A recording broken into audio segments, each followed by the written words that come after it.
Okay.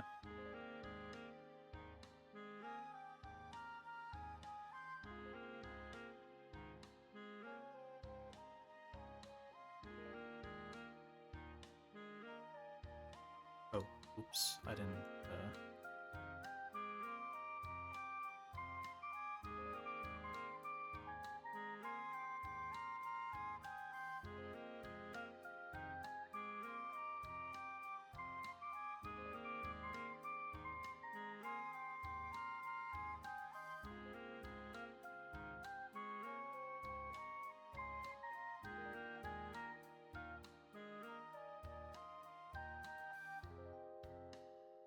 Let's get this freaking game open. I don't know if it's muted. It is. Okay. So I have a couple grunts that I'm pretty confident on. I'll rerun through the plan just to make sure before I do them all. Do that. There we go. Yeah, just to be sure, I'll rerun through them. But I'm pretty confident on 3 of the grunts that I have right now, because I'm pretty sure the last one I did was grunt 2 with this Dawn Fan. Yeah, Dawn Fan Chomp Mamo. Yeah. I saved after this one. Because I was trying to calc number 3 and was kind of struggling. So this one has an Aerodactyl. Magma Hideout number 3. This is not a sun or anything fight. Just a raw. Just a quote-unquote normal fight.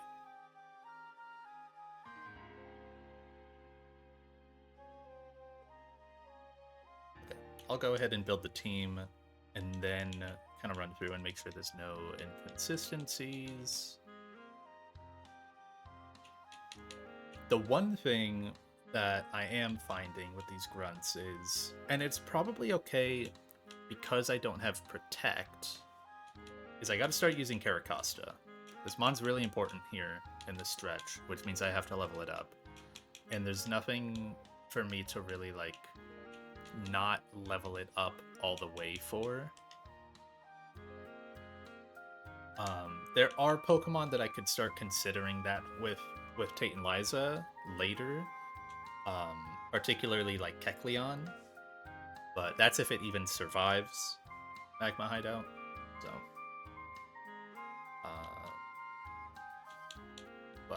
and the other one is Torkoal. Thinking about keeping Torkoal underleveled, but I haven't needed it so far in this stretch. Everyone that I plan on using today, I'm just gonna level up. I don't think there's any world where I don't level them up. There's also like Honchkrow. I just haven't needed Honchkrow yet. It honestly, like, because it's supposed to have like one of the strongest sucker punches in the game, it doesn't even feel that great. It really doesn't. Like, it's got 2 immunities and that's kind of it. So it's really only gonna wall like psychic ground types. So it's gonna wall like Claydol. Yeah, it seems so mid, but it got me Dreepy or Dracloac, so hello, Jax.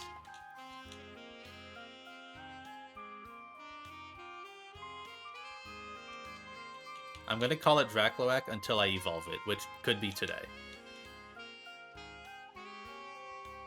Where's my Pidgeot? Oh, there it is. So yeah, we're using Caracosta, which means I'm leveling it up. Because I don't have Protect, I feel mostly okay with doing that. Not worried about, like, leaving that guy underleveled. At least not for now. Maybe once I get to Aqua Hideout, that's when I would start, like, kind of not touching Caracosta's level. But I kind of need it for now. It really needs the bulk. And Gren.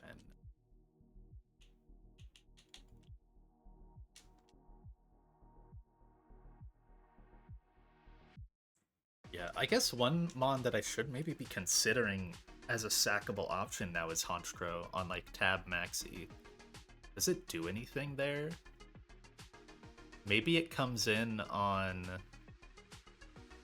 I wonder what it baits after beating Blacephalon. It can also trip Mew. What does it bait? I should just do this fight, but what does it bait out of after Blacephalon?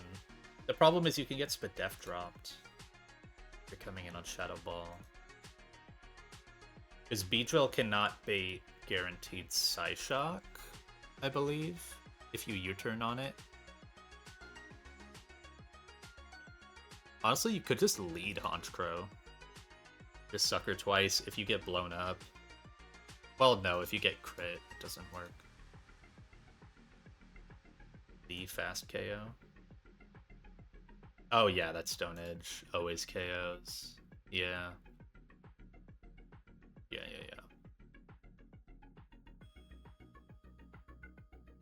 Because I don't think B gets guaranteed. No, surely he gets Flamethrower. It's Stab. Where's my B? Yeah. He gets Flamethrower.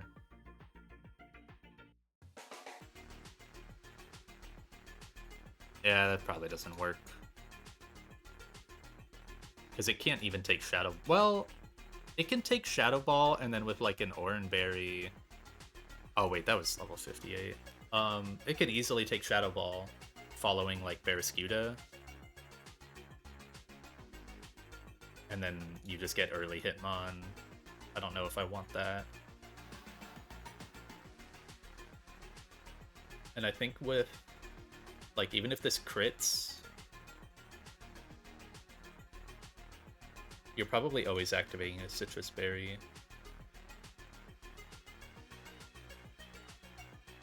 And because this sees fast KO, it won't go for Fake Out unless it's in Fake Out range. So you can at least like Sucker Punch the Hitmonlee and get some trip on it for something else.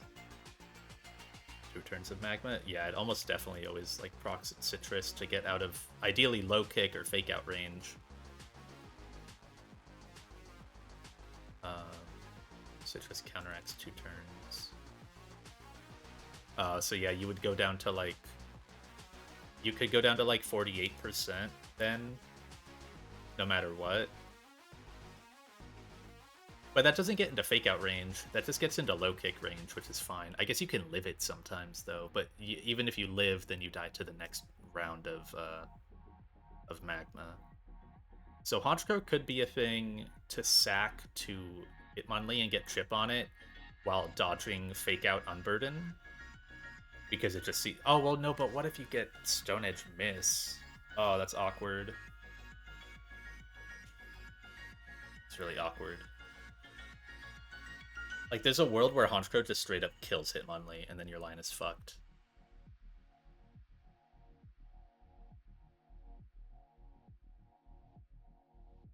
Yeah, just teach like a useless move.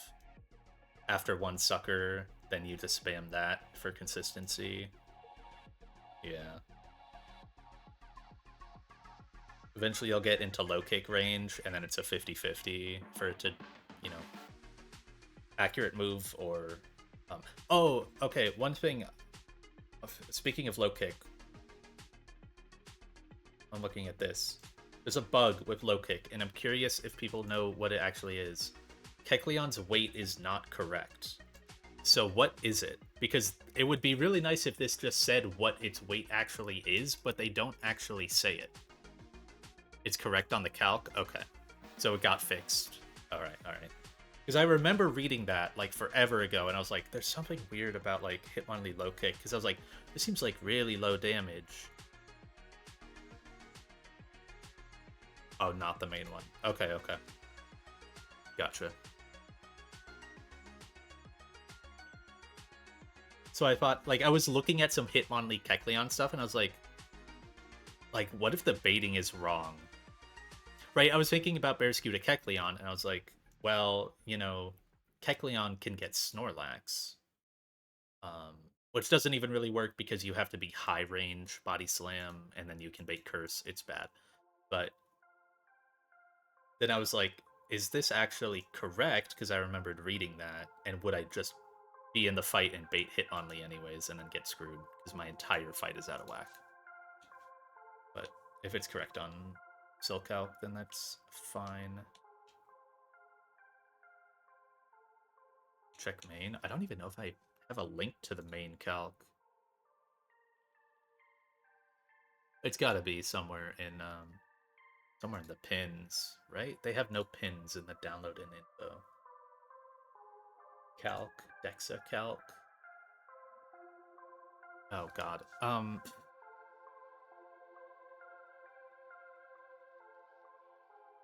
Hitmonlee.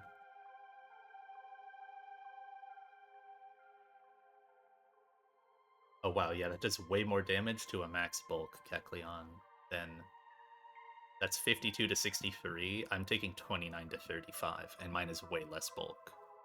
Well, less defense. Okay, gotcha. So yeah, if I was using this calc, I would get screwed by that, right? Because I would try to pre-damage, like, for low kick. Snorlax Heat Crash. Oh. 51%. Yeah, I would get screwed by that, because I would try to pre-damage for the Hitmonlee, and then I would actually get Snorlax in. If I was using this calc. Okay. Anyways, that's super far away anyways. For this Aerodactyl grunt. Or slacking grunt. Got a decent fight here.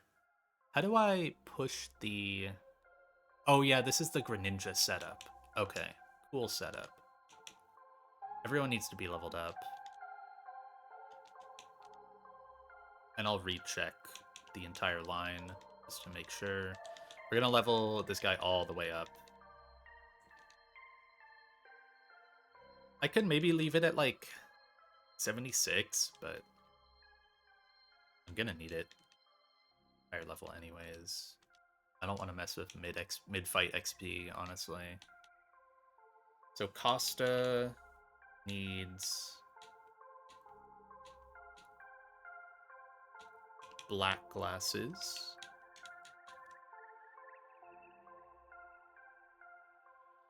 Obviously Pidgeotite. Magnezone needs a citrus. And Corv and Barraskewda don't need an item. Barraskewda, all it's doing is coming in on Aerodactyl.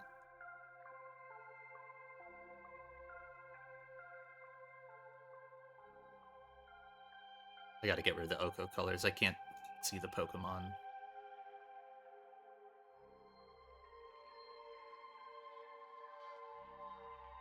Corv, Ren. Okay. So I believe all Barraskewda is doing is coming in on Fire Fang or Earthquake. Can it ever be Fire Fang? No, because it's coming in on... Mag is coming in on Rock Blast. Yeah, because it's Pidgeotite, 3 damage to bait Aerodactyl, fast KO with 3-hit Rock Blast, and then Magnezone has a Citrus in case of like 5-hit crit or some bullshit, and then always baits Earthquake after. Barraskewda takes an Earthquake and lives it no matter what, and then Outspeed because of Jolly, and KOs with Liquidation. It's slacking in because it shows KO to Zoroark, who gets normal slacking.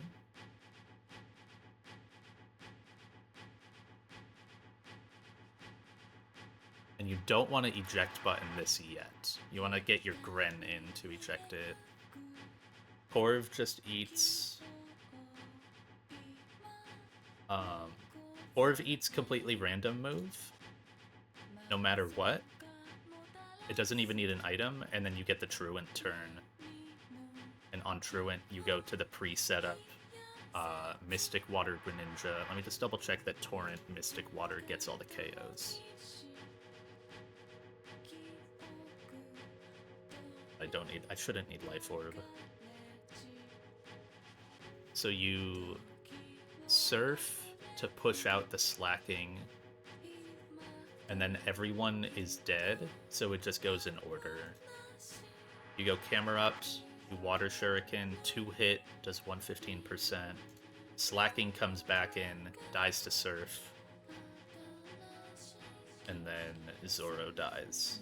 Okay, and then just confirming the Nidoking range. That was Black Glasses. Black Glasses knockoff to get rid of Focus Band. 35%, 69%.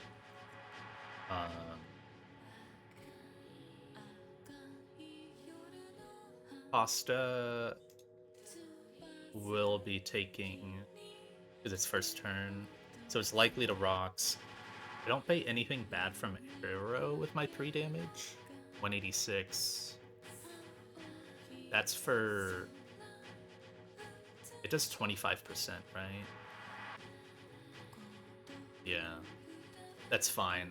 I can sometimes bait dual wing beat when rocks are up, because I'm pre-damaging to 61 and then taking 25 from rocks. So I go down to like 36%, but dual wing beat is even better on Magma Zone, so that's alright. Yeah. Okay.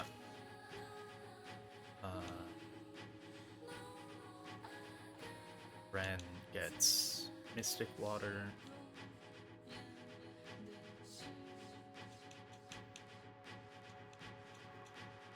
There it is.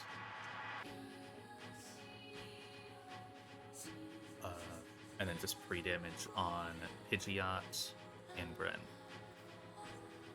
I think this is riskless. He said confidently. No, I'm pretty sure it is.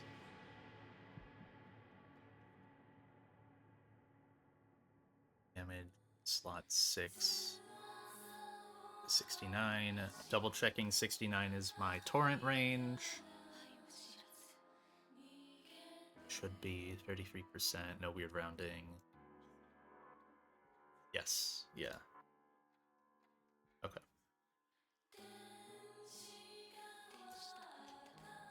186 for... Is it calcs with 3 hits? Oh, that just baits it in. That just baits Aerodactyl in. I don't need to be at min. Right. Yeah. Okay, that's fine.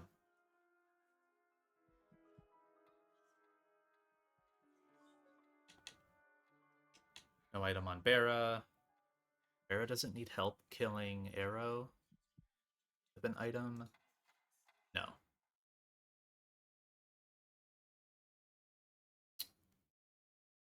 How much does Rocks do neutral? It's 12%, right? Okay, Barraskewda lives Earthquake crit plus Rocks. Yep. It lives it on like 4 or 5 HP. 78. Yeah, it barely lives it. Literally like 3%. So that's fine. And rocks don't affect Greninja at all. I could actually pre-damage Gren higher, but I can't guarantee rocks are up, so I don't want to start out of Torrent, and rocks won't kill me in Torrent. And it doesn't matter what Corv takes, because then it's just Truant after. Okay. Being overly thorough because I did these a couple days ago. Sure, I have the line proper.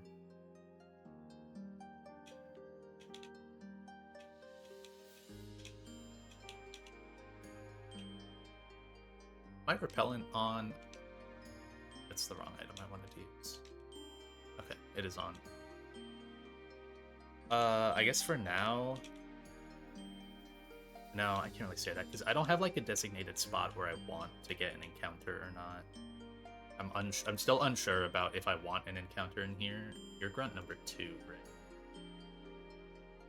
Yeah, you're grunt number 2. Go out. Okay, it's that guy. And up there. a ledge to hop down from.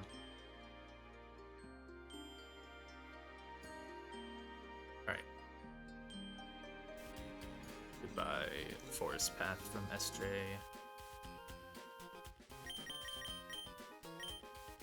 You gotta hear Slapper. I like the Magma Hideout song as well.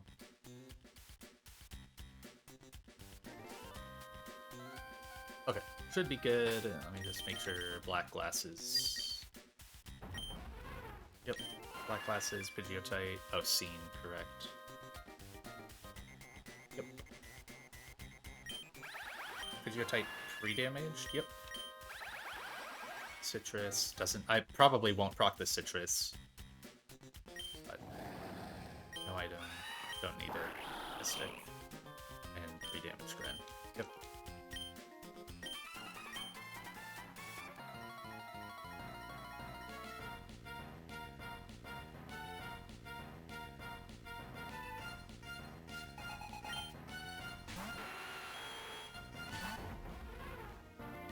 Okay.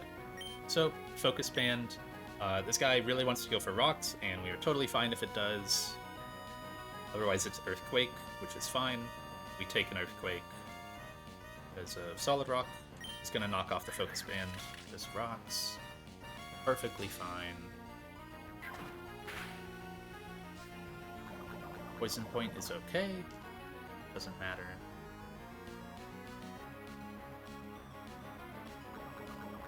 Not using Costa again. So now that rocks are up, it should be guaranteed Earthquake. So we're just going to go, even with rocks up, straight to Pidgeot. Take a lot of damage. And now we... Do we outspeed currently? Oh, we do. Okay. But now, just Mega and Hurricane, and this always KOs. 35% from knockoff, 70% from Hurricane.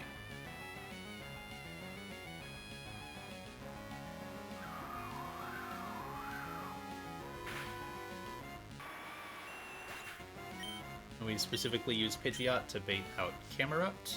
Not Camerupt, Aerodactyl. Baiting Camerupt would be crazy and awful. So this can't be Dual Wing Beat. This is always Rock Blast. Doesn't really matter. Mag, the Pivot God. Eats rocks.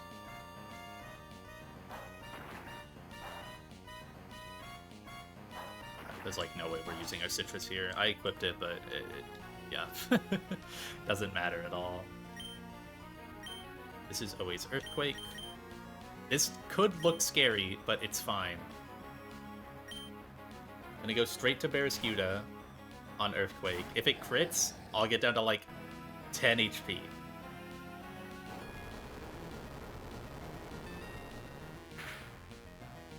Okay. Now we just Liquidation Fast KO.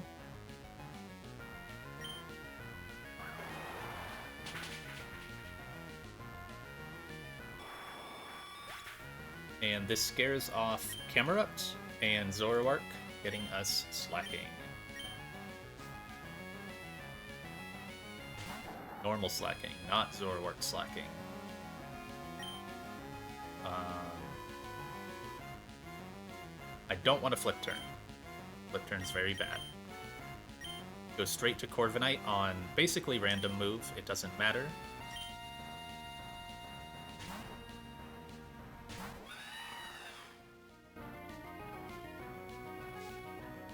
Rocks don't matter. Crunch.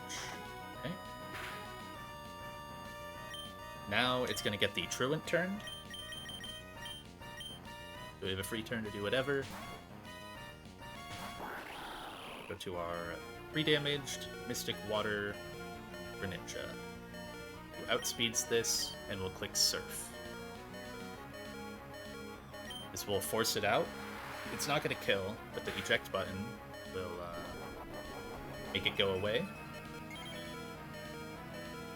And the fight is kind of just over.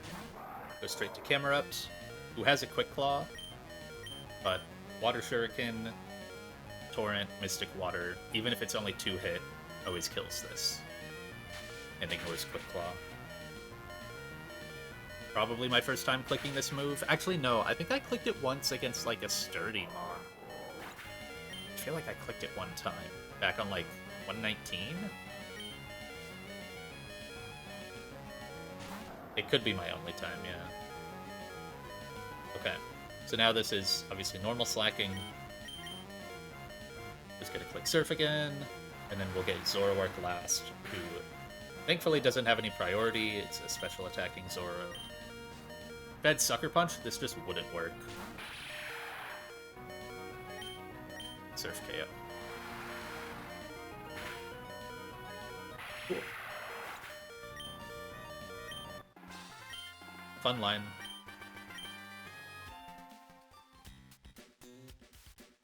Yeah, it would still... Well, you wouldn't chain... Slacking just wouldn't come in. Or no, it would still come in. Yeah, because Zoro sees itself as slower before, like...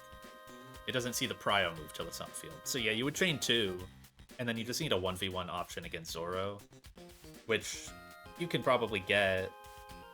I mean, I outfitted this box with, like... Like, I kind of just willfully used all my slots to make it work, but you can probably roll compress one of these. Yeah, I guess you would guarantee Sucker for the swap and then go back to something else. True.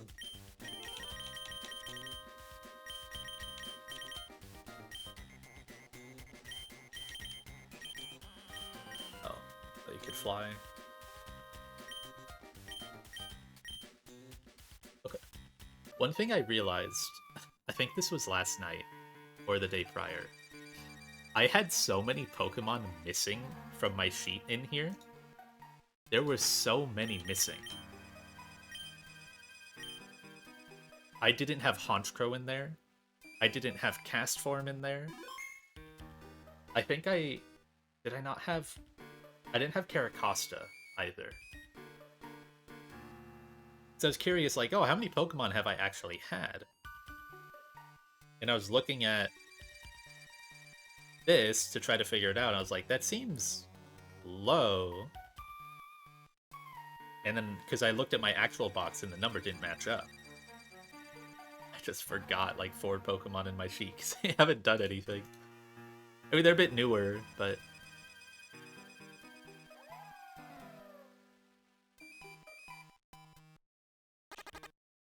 Okay.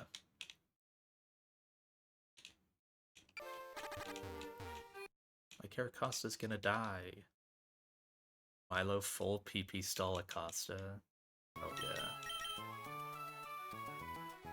Okay, anyways, who got those kills? It was Pidgeot. Going up in a big way.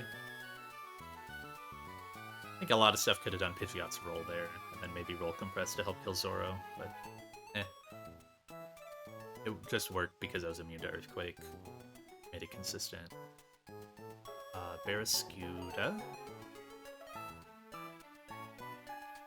It's right there. And then Gren got 3. Dude, Gren has been so awesome. Like, I was softly annoyed when I got this Pokemon over Prim, but it's been great.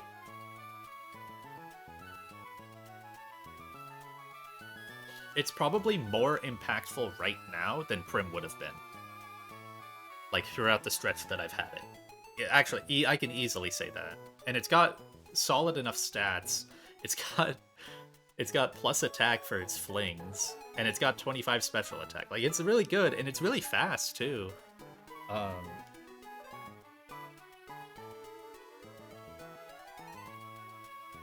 The bulk is, like, it's fine. Totally fine. Low spadef, but really, really solid.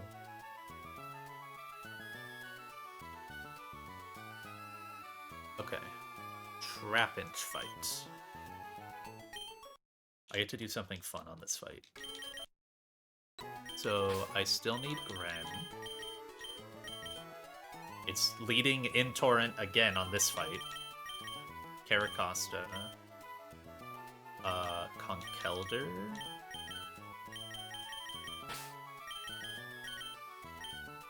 Togue.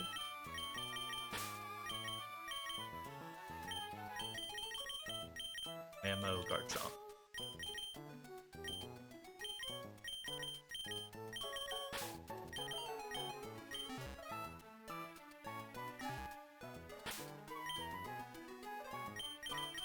Okay, Bren needs Life Orb.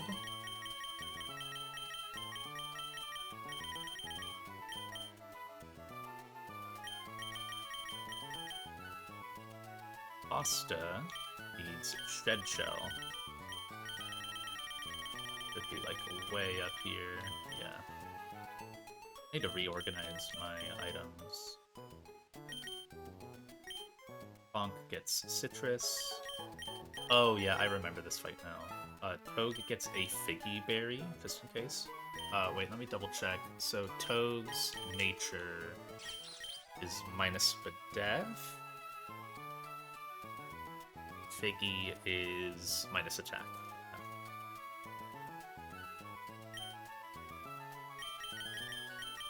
I likely won't use the Figgy, but we'll see.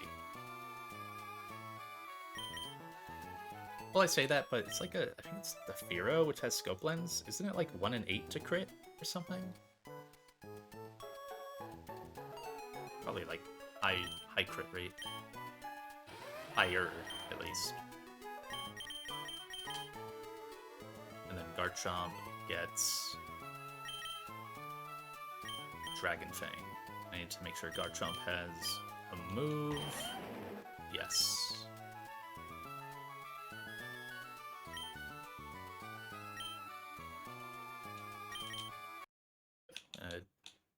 Level the guys up so they aren't fully leveled.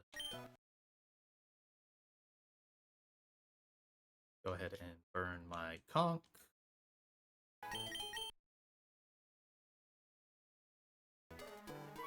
And then 3 damage, and then run through the line real quick just to make sure. I really just want to check the Firo stuff. I'm confident about most of the rest. Mammo is slot 5, 258. It's like a super tiny amount of 3 damage on Mammo, I believe. For some fiction, yeah. Okay, so this line, the main issue was the Pyroar and the Firo.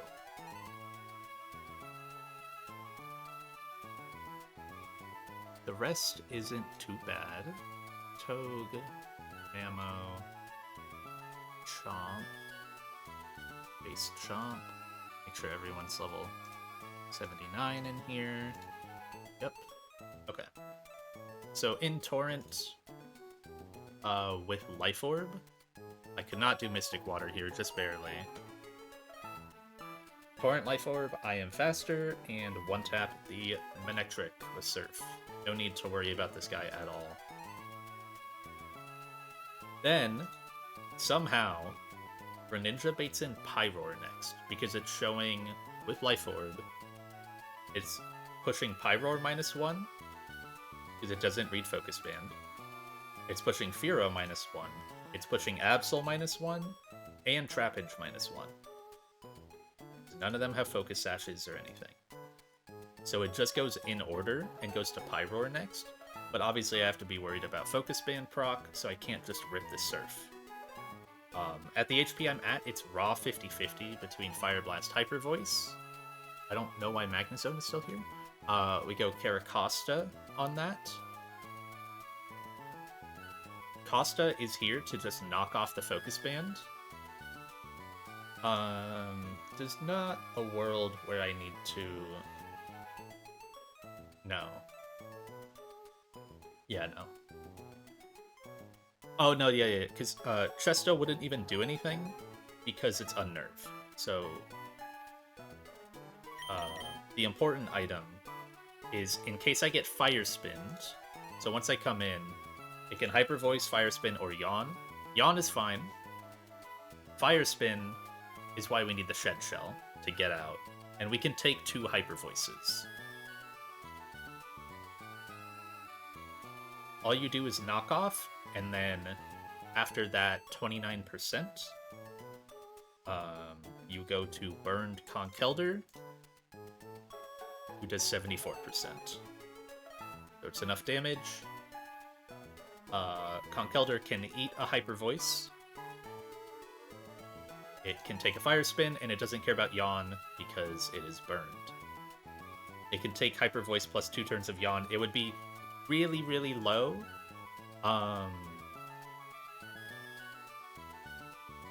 Is there fiction here?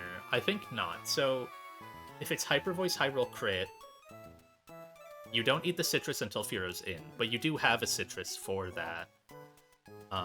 You always bait Fearo next. I take 84%. I take 6 from Burn turn 1. So I'd end at 4%. Citrus gets me back up to 29. Okay, yeah. As long as that's out of Drill Run range, that's fine. I always get Brave Bird or Double Edge. Togedemaru comes in on that. It takes a lot from Double Edge crit. But that's why we have the Figgy, in case it picks Double Edge and it gets the crit. Figgy will then always bring us out of Double Edge range again, because it'll put you down to 6%, heal back up to 56. That's above Double Edge. If it's Brave Bird or Brave Bird crit, you never even proc the Figgy.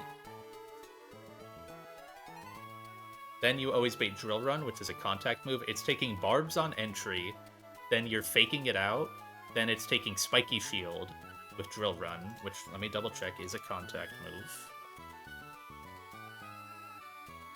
Yes. It's also taking Recoil when it comes in, and you're putting it low enough for Mamoswine Ice Shard. I think it goes to like 54%. It goes to 110 HP, I remember, and this does 116. So, Barbs, Recoil, Fake Out, Spiky Shield, and then Ice Shard to kill the Fearo. And then that will bait in just Absol next. This is what the pre-damage is for. So that way after Drill Run, Mamoswine always gets Absol, I believe.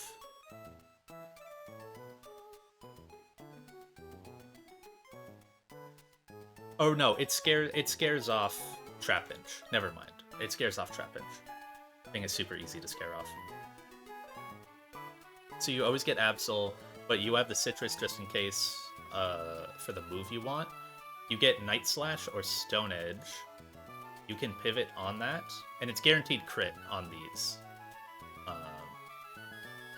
So it rolls it.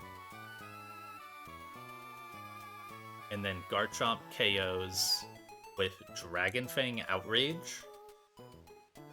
It can take 2 Night Slash crits, and it's never taking Fire Blast, so you don't have to worry about burn. You don't need the Dragon Fang for the Absol, but you do need it for the Trapinch, which is crazy. It's insane. This barely one-taps with Stab Outrage with a boosting item. I don't understand how. Like, I know it's Eviolite, but dude, it's only, like, base 70 defenses. Like, it goes up to, like, 186 HP, 150 defense. And that requires... It's crazy. It feels like an incorrect calc, but it works.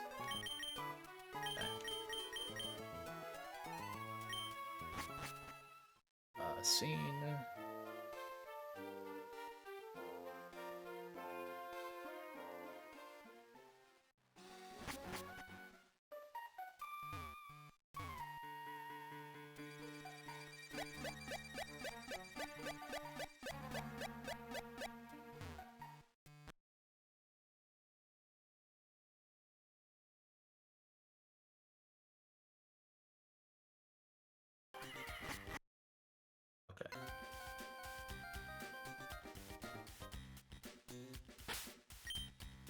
Check. Items. Life Orb. Just to scare everyone off and get Pyroar second. Shed Shell. Citrus. Biggie. Citrus. Dragon Fang. Okay.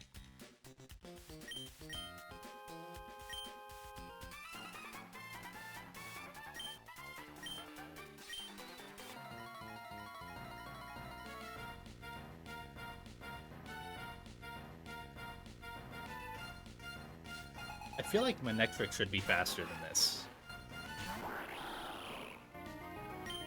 It's kind of crazy that it isn't.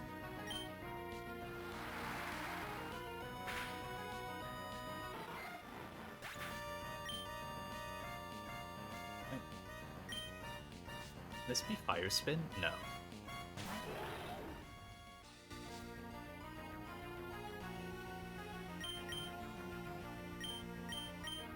Shed Shell.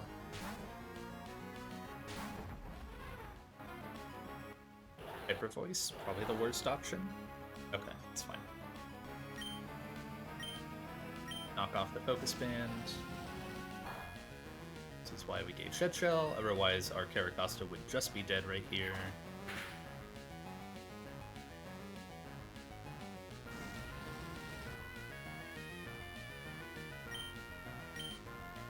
Go into Conkeldurr. I would love to see Yawn, but it's fine if we get Hyper Voice.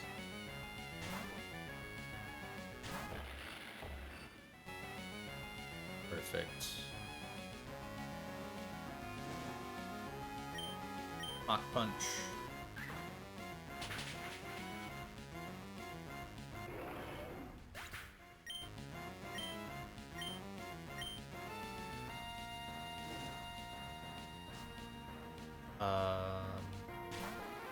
I'm not even showing this KOs. Oh no, yeah, I'm not.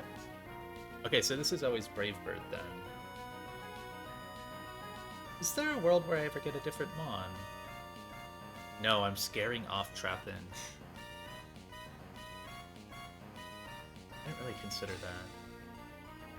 But I'm scaring off Trapinch.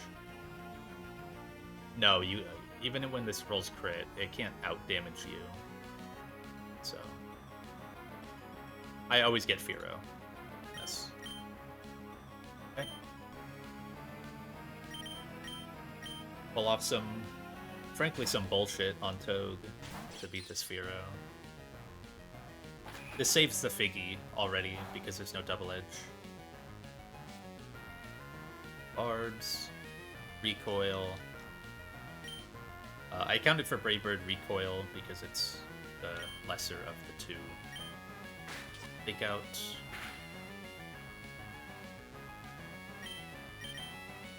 Spiky Shield.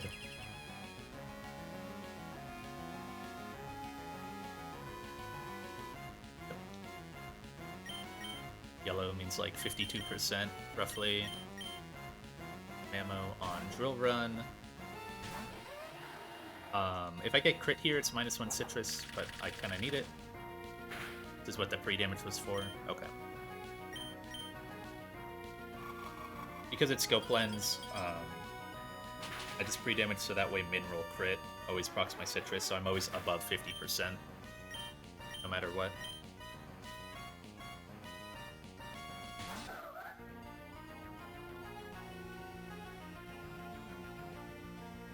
Doesn't really... well, I guess... No, it wouldn't have, like, messed anything up.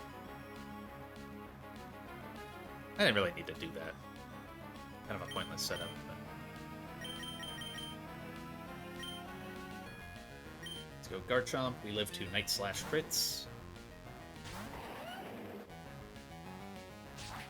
Sure, guaranteed crits.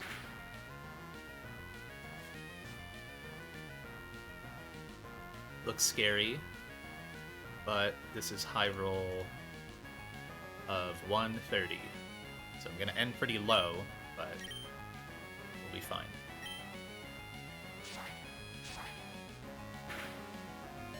Yep. Rough Skin doesn't matter.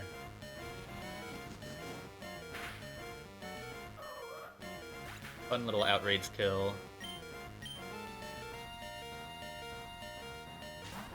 Yeah, speed this guy, obviously. 10 base speed.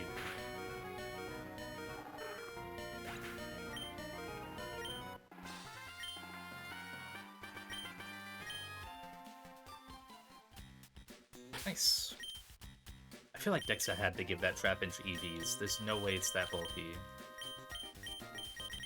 And just not tell anyone.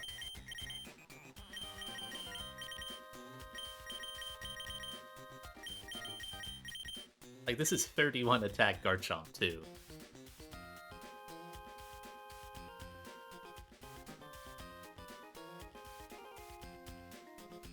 Okay, Ren hit 20. Then Conk got one. Mammo is really high on here. I feel like every time I look, I'm surprised it's in, like, top 10. But it's just been around for so long, I suppose. Garchomp got 2.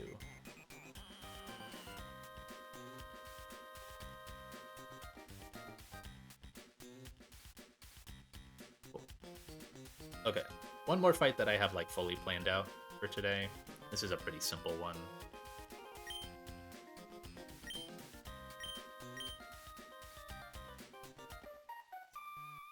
This is a Formon.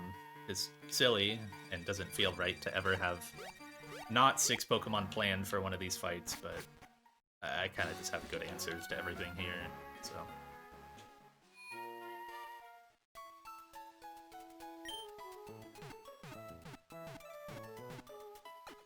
I lead with Garchomp. All I need here is Garchomp, Pidgeot, Torterra, Golisopod.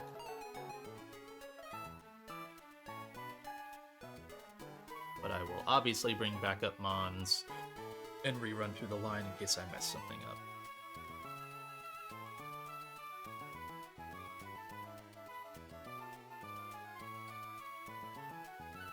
So I guess usually this would be the point where you would want to evolve your Dracloak into Dragapult to kill this Druddigon, but I kind of just have a good option with Garchomp. This rounding looks tight, but because it's a multi-hit move when I put on Dragon Fang, Dual Chop gets the fast Oko on this Druddigon.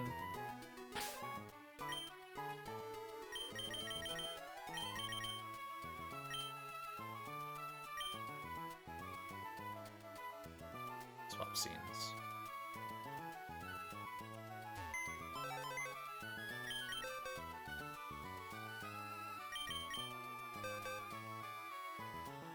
I need the bird again.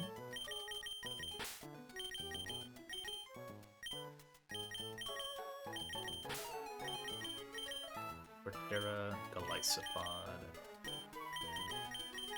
Let's get back up here. What am I finishing the fight off with? Marowak, Turtonator.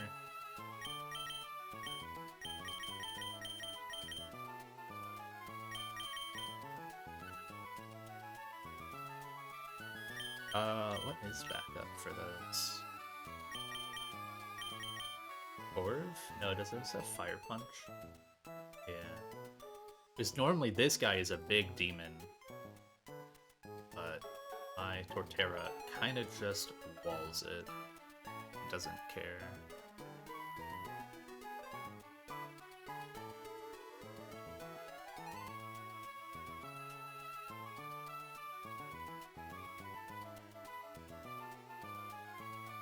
Yeah. Do I have to worry about Leaf Storm crit? Puts me down to 55? No. Okay. Okay. No. Right, okay. I guess Costa's an okay backup for the Marrow because of Solid Rock. And then backup for Turtonator would be like Slowbro, maybe. Probably not, but.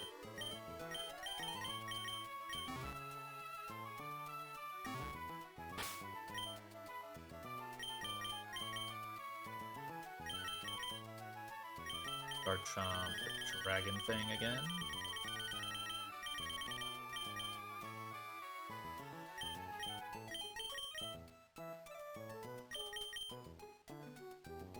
Torterra gets the Soft Sand, and that's it. I don't need a Golisopod item, I just need to pre-damage it to 188.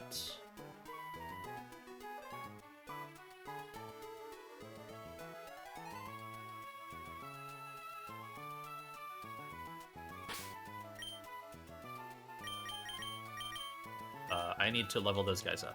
Wow. And pre-damage again.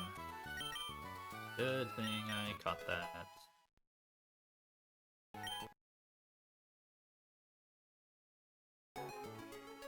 punch you again now that you have more health.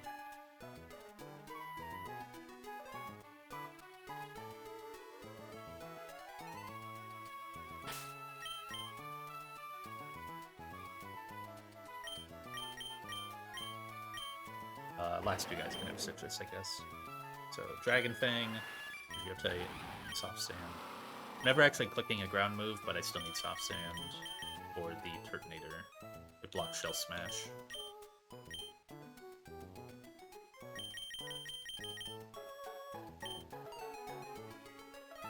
I'll run through that just to make sure. So Dragon Fang Garchomp one taps the Druddigon, no problem. Doesn't get hit. Baits in Shift Tree next, because it's the only mon that's faster. And Marowak doesn't have slow out damage. And I scare off Turtonator. So Shift Tree's +1 to come in. And it does. It always goes for Leaf Storm. And it is a Bright Powder Shift Tree. We're going to use our No Guard Pidgeot to beat that. No Guard just doesn't care about this. Come on, typed an O. Always hits, so that doesn't work. It's bugged or some bullshit. Hurricane, the Shift Tree. Fast. It doesn't have like Sucker or anything. We always take guaranteed 25%, or a little less than that, more than that, 28% when we're unmegged. That puts us at 72. That guarantees Stone Edge. Even if we're crit by Leaf Storm, we don't get down to Fire Punch range. And it can't see boosted knockoff because it's a Mega Stone.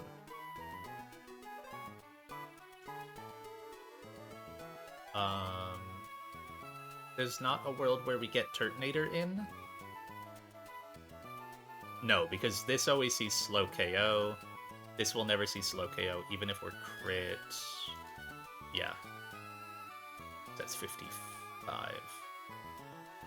So it's always Stone Edge. We go to Torterra, who can always tank Stone Edge for 20%, no crit. Woodhammer for 25% recoil, fast before anything. So it takes about 45%.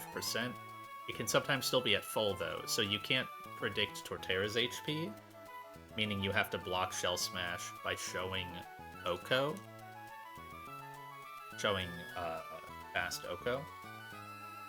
So we show that with Soft Sand Earthquake. We're not going to go for this. You also get Turtonator last, so it can't boom. Always Flamethrower, but you could be dead to this, and you don't want to click that. So you go Golisopod on guaranteed Flamethrower.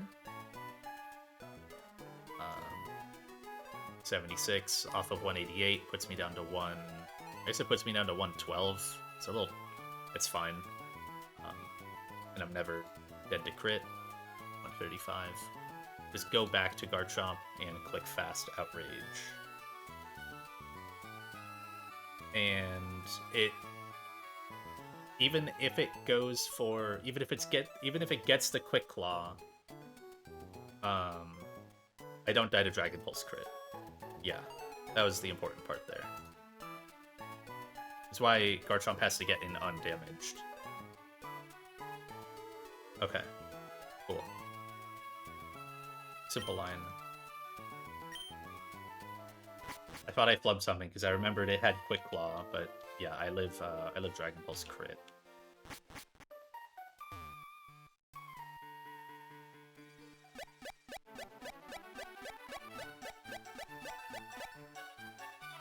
I imagine you can do this with Dragapult as well, or just have a different Turtonator answer. But it just worked out that Garchomp is really good at both of them. I could have maybe done like D-Knight as the opener. It's also possible.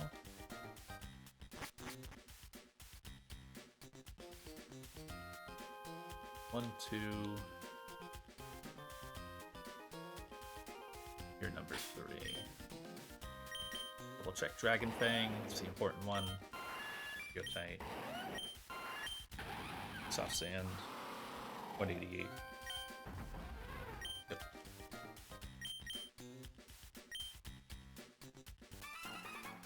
Okay. potentially final fight I do today, but we'll see. I might be in a good enough spot to do run number 6. It's gonna dual chop this guy.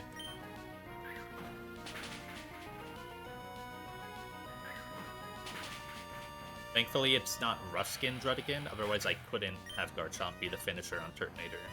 I'm sure I have another finisher, though, that just doesn't die to Dragon Pulse or Flamethrower and can one-tap with, like, Earthquake. I mean, I had 2 open slots. I had plenty to work with on this fight. It's...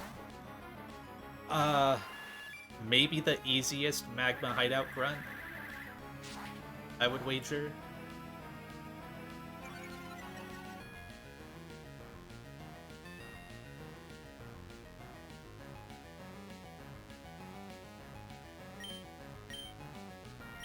Hurricane.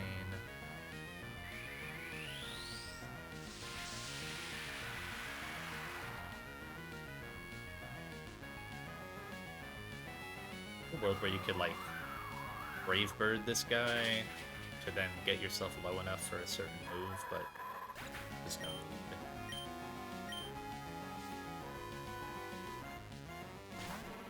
I think that would just get Fire Punch anyways, and that's bad.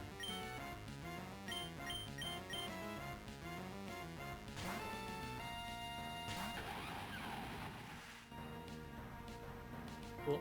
Miss. Hammer. I guess I can see the Marowak being really tough. Like, obviously having Torterra makes this guy free low, but it's possible you don't have a solid Marowak answer, and it needs a couple guys. Especially with knockoff. It does hit really hard, so...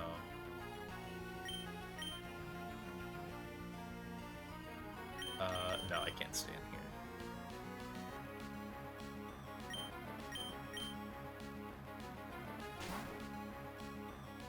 Will not Shell Smash. Good.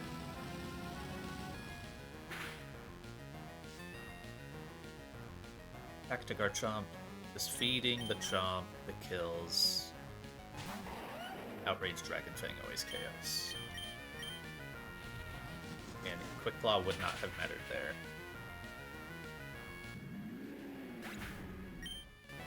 Nice. Simple fight.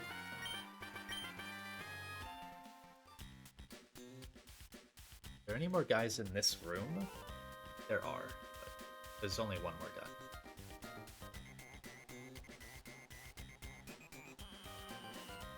Where's 147 go? 146 go. Hey, do you need to do both of these?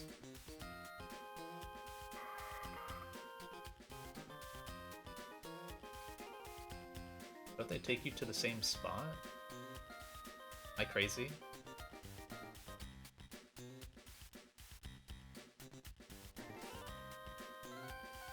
Oh, you don't have access to this spot. I thought you could get down at the bottom there. I didn't flip my scene. Whatever. That was the easiest fight. Fine.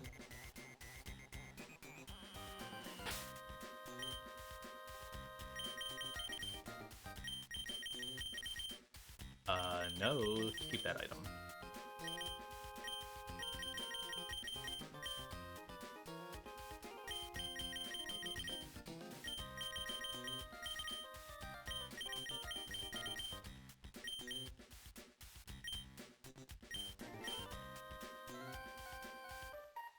Alright, who had those kills? It was Garchomp, and then Pidgeot.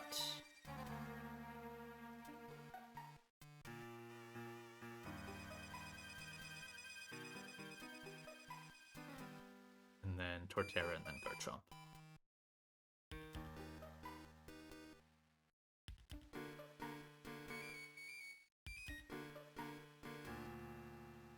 Alright, so the next guy I don't have much for yet.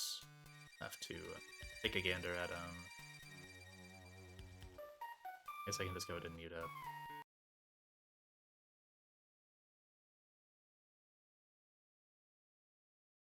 I have some ideas here. I have the Torterra idea that I sent you guys with the like 1 in a billion to wipe or whatever. But if I just am gonna get Dragapult later, then it's like, why would I run that? Dragapult just does it. And I think gets a better next mon in. I think Dragapult gets like, I want to say it gets Talonflame in, whereas Torterra would always get Flareon quad random move in. So, saved my game.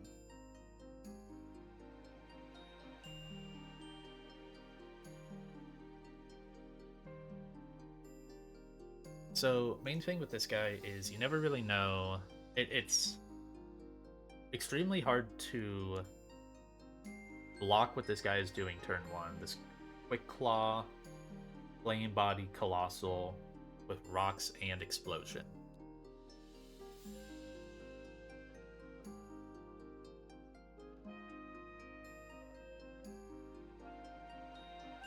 I guess one nice thing, so I kind of just want to lead with a guy, because like I went and saw what you did, Jax, where you just kind of used Milo and one tapped it, and it's like if it got rocks up with Quick Claw, cool, and then it was gonna like Stone Edge you, and you can take the Stone Edge damage.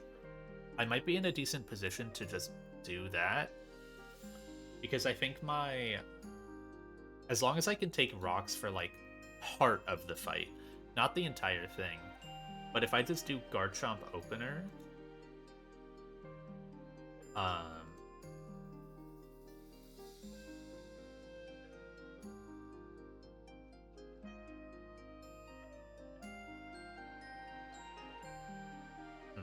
okay, about that. It'd be a different ground type. It'd be like Seismitoad. No, it gets burn up. It needs to be a ground type that doesn't get burn up, because if it's Quick Claw burn up, then you kind of lose. You don't have that quad effective. This guy's really hard to hit when he's monotype. Garchomp.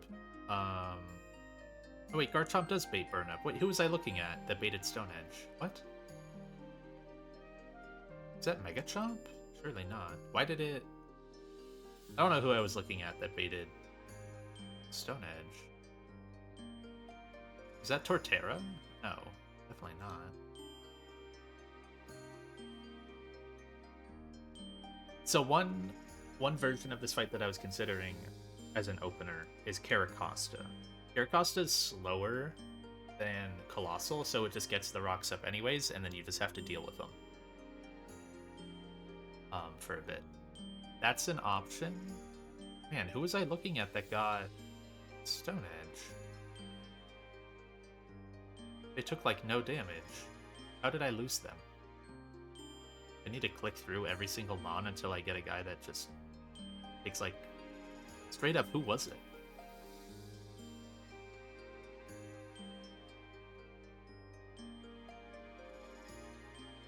It wouldn't be Torterra.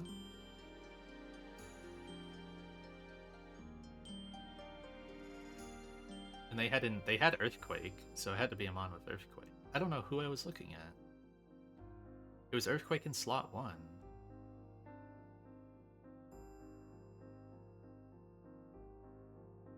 It wasn't Toad. Maybe it was this, and I just didn't see that the 2% was on burn up. I could have sworn it wasn't, though. Because, yeah, Quick Claw burn up would be pretty bad.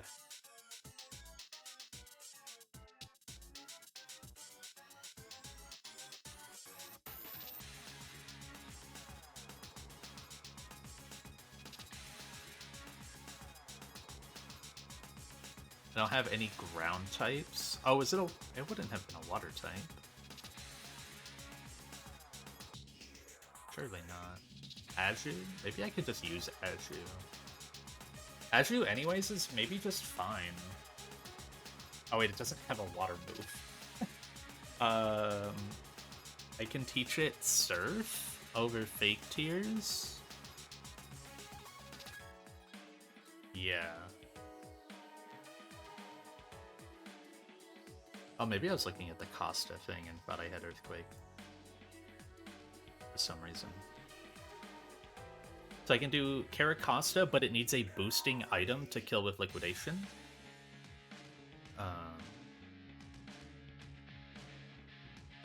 Or I can do a Azumarill with Surf. That works.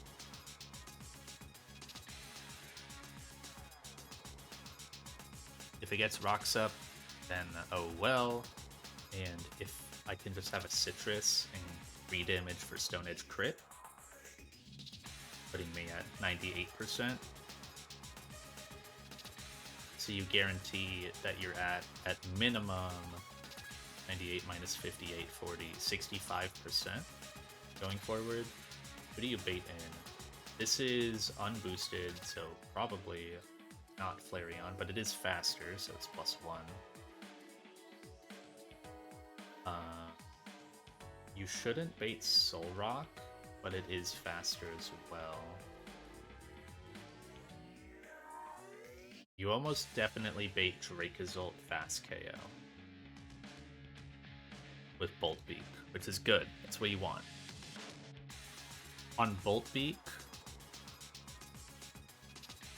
you go to a ground type. Because you don't know if rocks are up or not. So the only thing with my Dragapult is if it's Draco Meteor, I easily kill. If it's Dragon Darts, I need Dragon Fang. I think I don't need Life Orb. Oh no, I do need Life Orb. Okay. If I go Dragon Darts. Which is fine. I mean, maybe I just have both and I just click Draco anyways.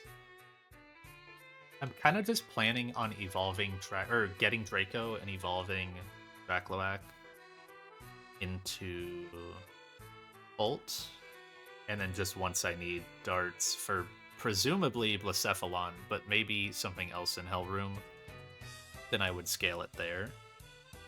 I don't think I need to scale it right away.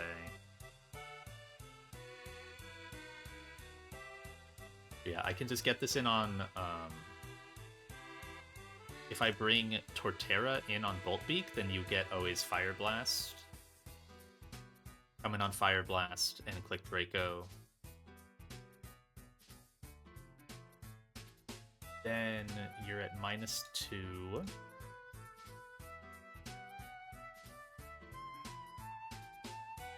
And what do you bait? I don't think you bait kills out of anything.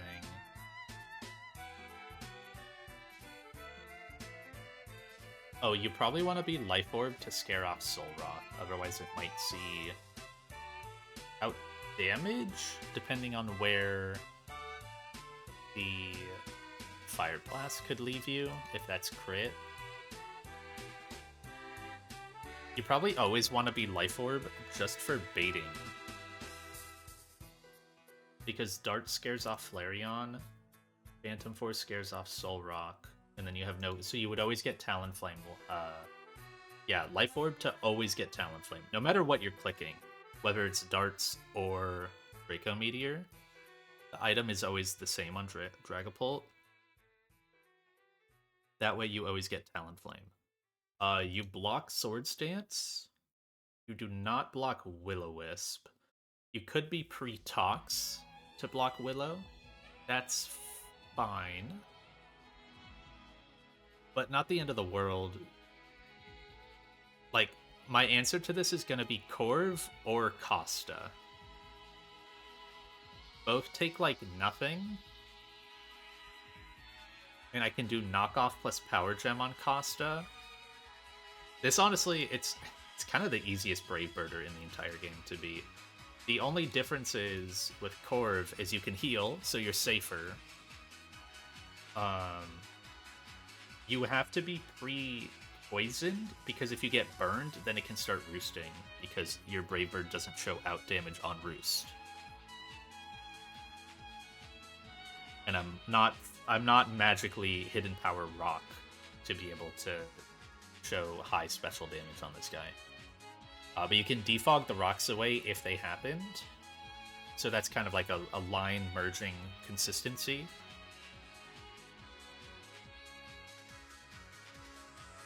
And then, yeah, you probably just want to be pre-poisoned because you don't know how long you're going to have to sit on this. You don't care about Focus Band because if you get it down, then the Brave Bird recoil will just cause that. Why does it say that this can Swords Dance? Oh, because you're not showing fast 2-hit KO. And if you're pre-poisoned,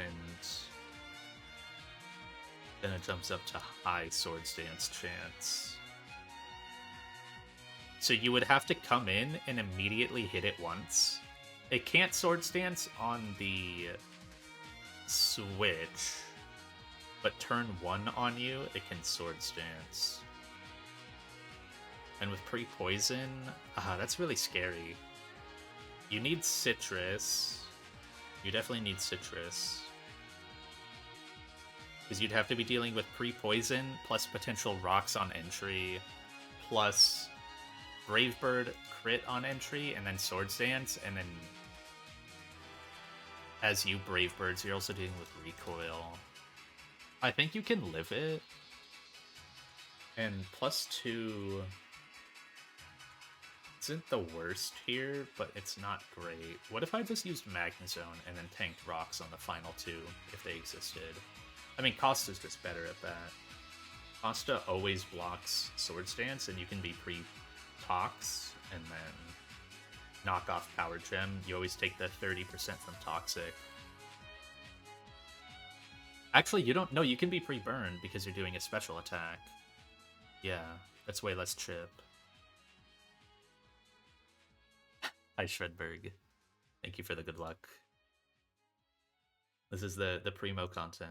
The Primo Pokemon content that you've been looking for. Big Pokemon head over there.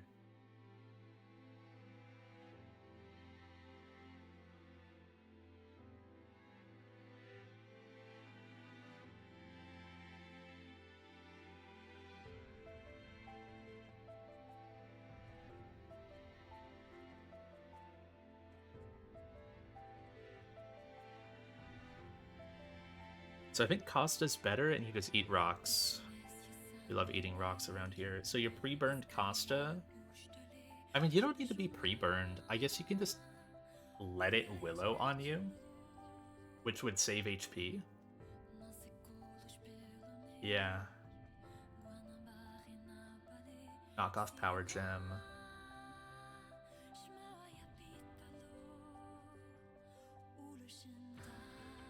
At the same time, if you... Do you even need knockoff, I guess is the question. Because knockoff procs Flame Body. And then it wouldn't Willow on the next turn, potentially. If it didn't the first time. But like, if you Power Gem and then Focus Band procs, and you're already burned, the Brave Bird recoil will just always kill itself. So it's like, do you just come in, click Power Gem, and then start of turn 2 of the interaction, you kill. Or it kills itself. You don't have to bother with 3 turns.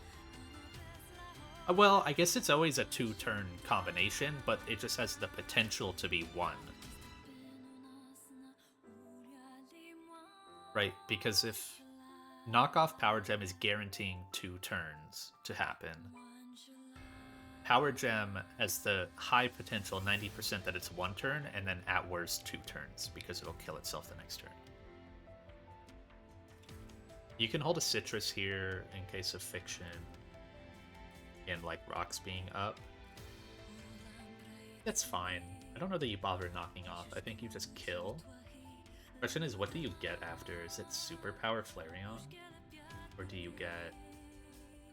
You shouldn't get Soul Rock. Do you have to sit here and wait until you're low enough for Flareon? I don't think so. This isn't burned yet. Okay, so if I'm pre-burned Costa, I guess I should just measure out the damage. you come in on 12%, plus potentially rocks, but not likely. 12%, and then burn, so 18%. Then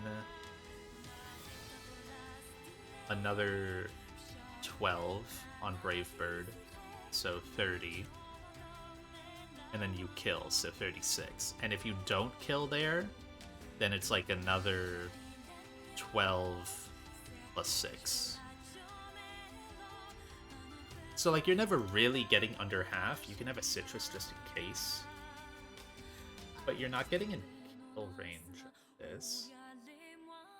So I guess it's just a question of, does it just go in order of party? It probably does, because this damage is really low. You don't know what HP you're going to be at, but you can figure you're roughly around like 50 to 75%. Because your citrus is activating. So you just get Flareon unboosted superpower. As long as it's not Flame Charge, that's fine. Because then you go... Garchomp just walls this. Garchomp eats superpower. You don't even care about like the toxic chip that it's going to do to itself or the superpower defense drop. None of that matters. You just outspeed after and one tap with normal Garchomp.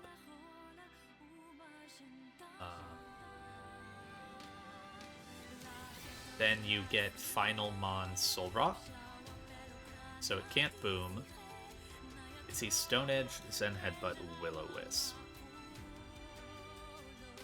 How do I want to beat this? This is the one part I hadn't really thought about too hard. You don't really want to be pre-toxic, but you can be to block Willow. If it matters that much for your entry on the next Mon, you can be pre-toxic on Garchomp.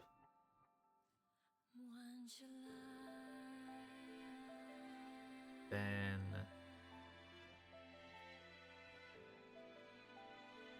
What are super effective accurate moves I can use? There's like Smart Strike. I could use Smart Strike Corviknight.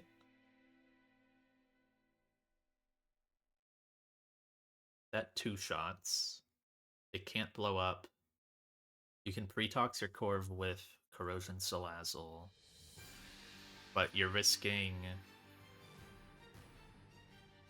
Oh, you're outsped, and Stone Edge crit is a lot. So no, that doesn't work. You'd want it to be with him on the outspeeds. You could probably get it done with Smart Strike Togedemaru, but I don't really want to teach Tog Smart Strike. There should be another option here. If you could guarantee... No. I don't know how you would get Galvantula in without using Golisopod, and even Golisopod is risky here because of Stone Edge. Plus rocks could be up. I'm never taking the time to clear rocks. My D-Knight speed ties this. There's like Feint Attack. I guess a question I should be asking is, can I wall this out, or do I just zoom lens it with a guy? Maybe I still have full HP Torterra or high HP Torterra at the very least. That's probably what I do. I just go zoom lens Torterra and kind of wall it out. Oh, but you can get Zen Headbutt flinched. That's not great. Yeah. So you want to be baiting Stone Edge, but not taking much damage. Oh, Magnezone works. Mag is pretty solid here. You don't do... Or no, you can just do Zoom Lens Flash Cannon. Yeah. That's fine. No Corv. So we just kind of eat rocks the entire time if they happen here. So then I just have to decide on Dragapult what I want to do.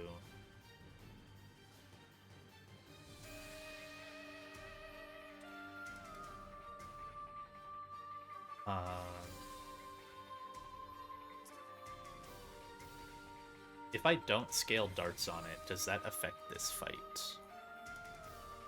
I don't believe it. Oh, it might on the Flareon. Yeah, because that's the move showing KO.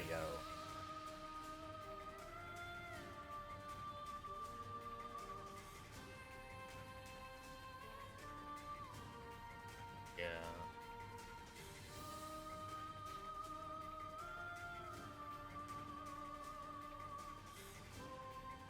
Okay.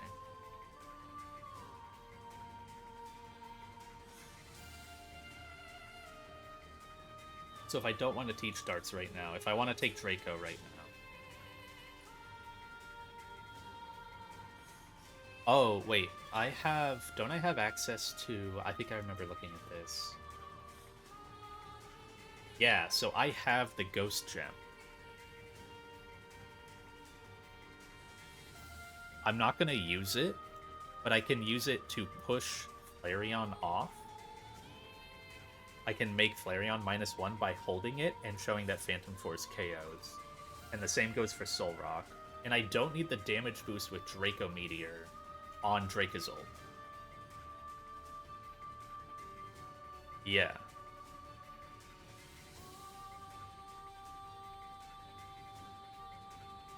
Okay. And then Ghost Gem Phantom Force doesn't scare off Talonflame. Cool.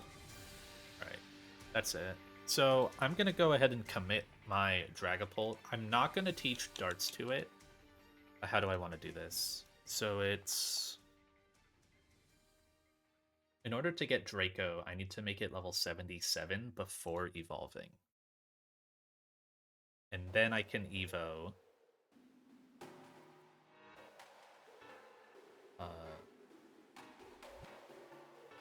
It has all the other moves, right?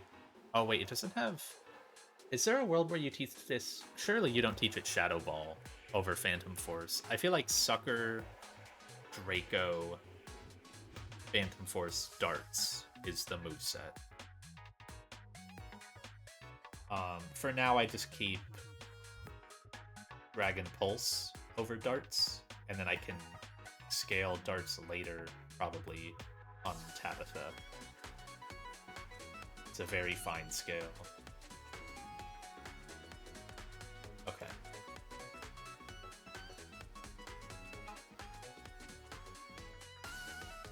I need to put the Everstone on you.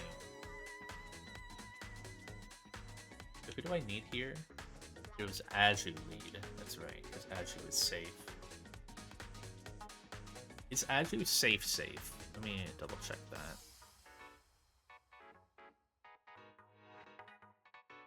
Oh, let me export it with Surf. I need to give it that HM. Assuming Aju gets Surf. Yeah.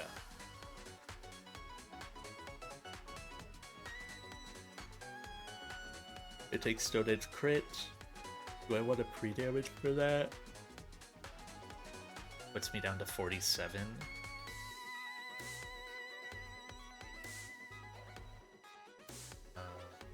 This doesn't see anything. No, this doesn't see anything. This doesn't see Iron Tail.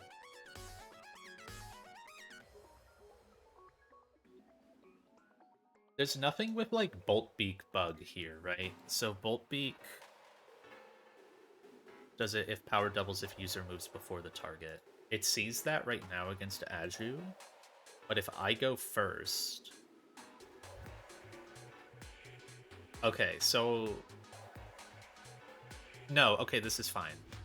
It still does 100%, so it'll always get baited in with fast KO, no matter what. And then I just go Torterra. Yeah. Okay.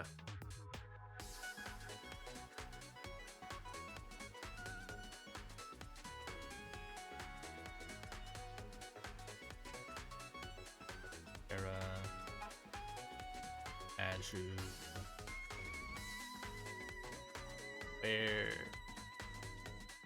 Where is my Aju? Is it back here? Oh, it is. How mean of me. Oh, my Aju is 76. Does that affect anything on... Okay, before I had an idea on Tabitha. I thought it was 79. But I guess... No, yeah, that was old cap. I'm silly. That was the Pyre cap. Okay, let me check something on Tabitha with Aju. So it's got Surf right now, but when it comes to move selection,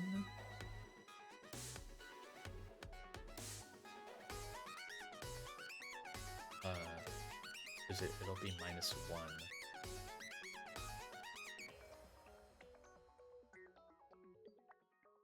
Showing play rough KO. That's right. Is there any level that maximizes close combat?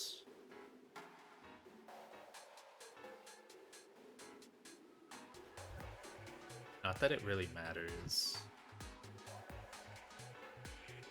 So I'm at 76 right now. That's 93.5% based off the ranges. 97 is way lower, or 77. 78 is 90%. 79 is back up to 91.5. Do I leave this under-leveled for now? I think I might. I think I leave it under-leveled just a tiny bit.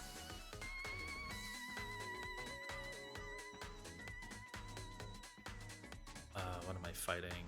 The Drake Assault. This is the last Drake Assault in the game, thank god. It's so annoying. So if I'm level 76... There's no problem with Bolt Beak Bug. Nope.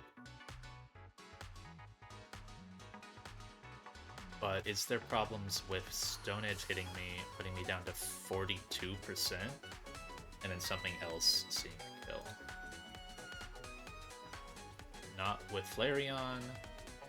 Stone Edge. Okay, I do need to level this. That's fine. I don't know if I'm set on Aju being my answer to Absol anyways, so that's okay.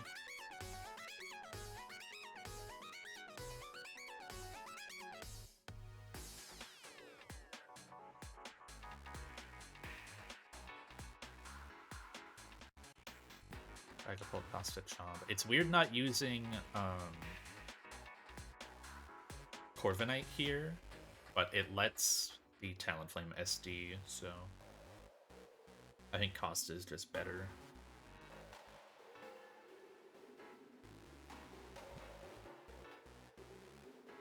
Back in some last.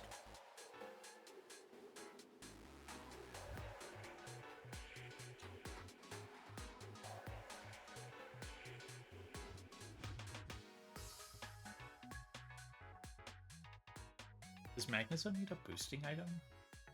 Oh wait, no, it's just Zoom Lens. Right. Wait. Oh yeah, that's fine. Doesn't need to Shockwave, it just is Zoom Lens. Doesn't care about Will-O-Wisp. Can eat 2 Stone Edge crits. Yep, totally fine. Okay, so you need the Everstone. Oh wow.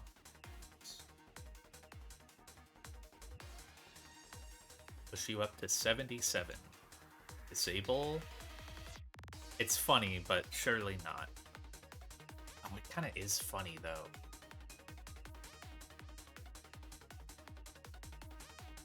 How would you use this though?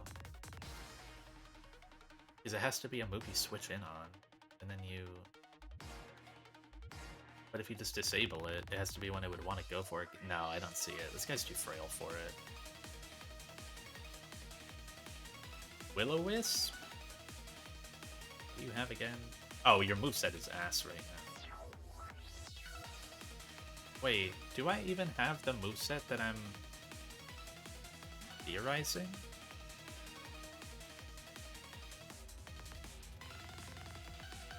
You'll have Dragon Pulse, Sucker Punch, Phantom Force, Draco. I just hold on to Dragon Pulse for now. Yeah, that's fine.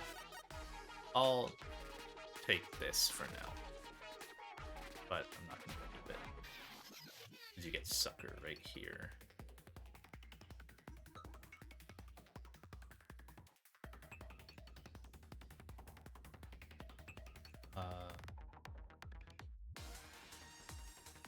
No, you don't want Shadow Ball.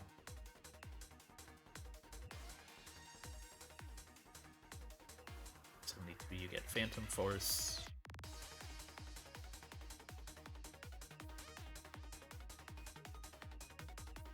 Now take off the Everstone.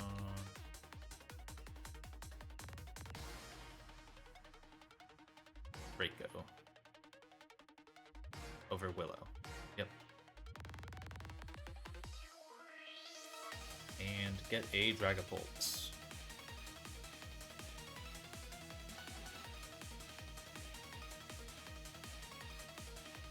Cool. And then also level up my Aju.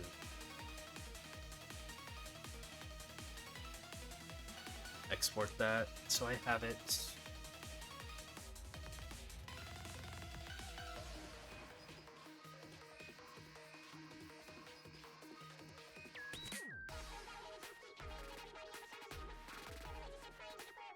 Okay. Export. Get rid of Rakloak. Never have to say that name again. I don't have darts, so I need to give... Okay.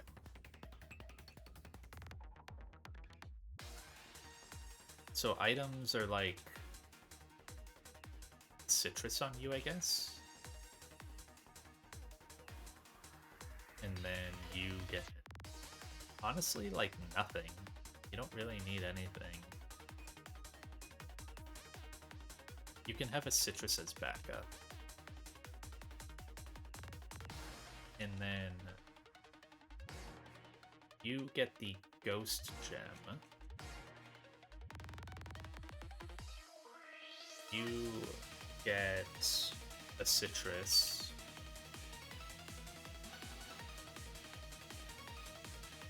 You get also probably a citrus. And you get Zoom Lens. I'll run through the entire line again to make sure.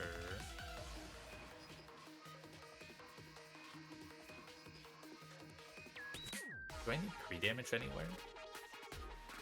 I don't believe I do. I might just want pre-burn?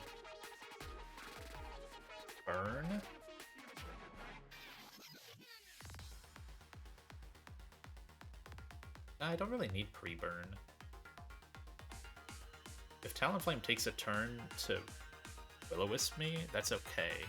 I don't need pre-burn on Aju.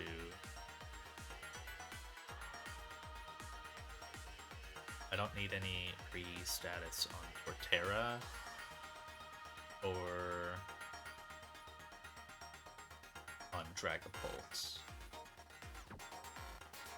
I really don't want pre-burn on Dragapult. It would have to be pre-tox. Oh wait, no, that is important. Okay, I almost just screwed myself.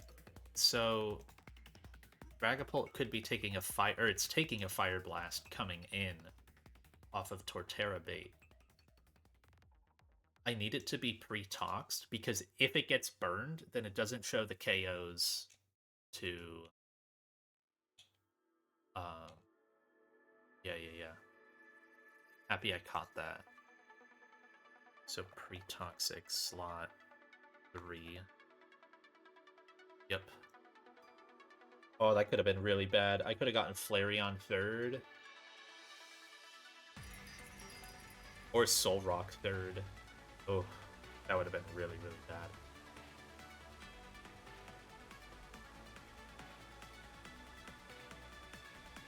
I don't really care about burn on Caracosta. I should always just be getting Flareon after. And Garchomp can't be burned because it's taking Superpower, and that's it. Just fast KOs. Magnezone doesn't need to be pre-burned. It doesn't really care. Zoomland, Citrus, Ghost Gem, Citrus, and got Draco. Citrus. Okay. Let me go ahead and write the line down just so I am aware.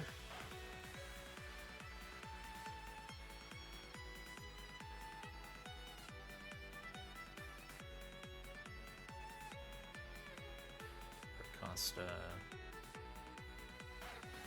Garchomp, Zone. The only items that really matter here are Dragapult Ghost Gem, Aracosta Citrus, Garchomp Citrus, and Magnezone. Zoom Lens.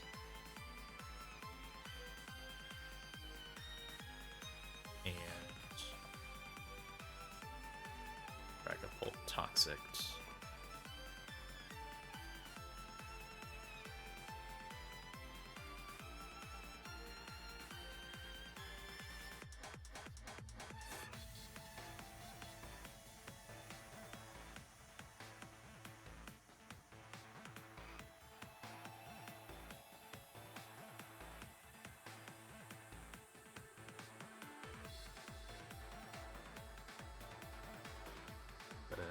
Change this whole line. I need to go teach Surf. Well, not go. I need to do that. Oh my god, imagine if I went to this fight without Surf.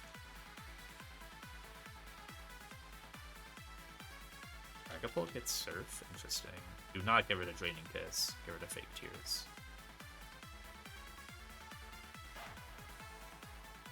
Any other moves to teach? I don't believe so. I think that's it. I will re-export Azure with Surf. And it needs that move. Otherwise, I'm not killing Colossal. Yeah. Okay. So Surf, and then Break ult in. Rocks aren't likely to go up, but they can. Get rid of this. Proterra, Pivot, Dragapult, Draco Meteor, and then you get Talonflame in. Pivot Caracosta, Power Gem, say plus nothing.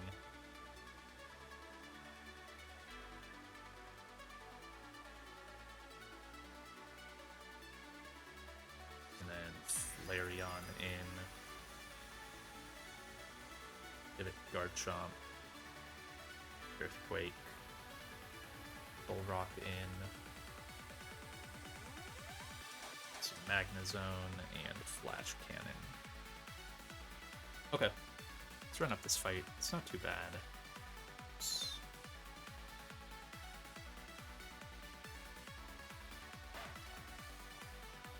I'll actually remember to swap my scene this time.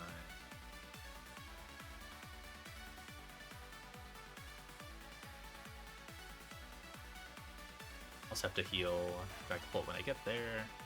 What trainer is this? So this is number 6.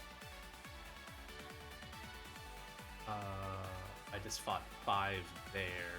Wait, is that right? 1, 2, 5. Okay, down those stairs.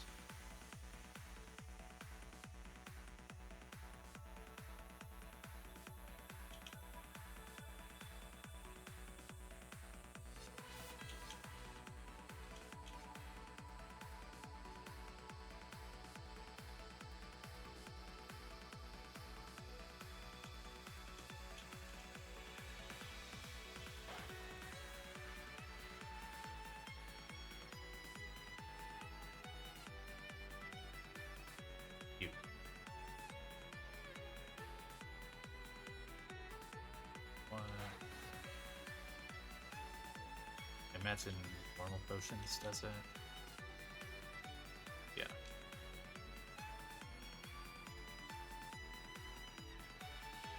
Okay. cutscene. Alright, let's do one more fight. The next one's the double battle. I'm so cooked on the double battle. I feel like I have the right things, and I still am so cooked on it. I skipped this fight that I'm doing right now to try to calc the double, and it's really, really bad. Ghost Gem. Suplex. Retox.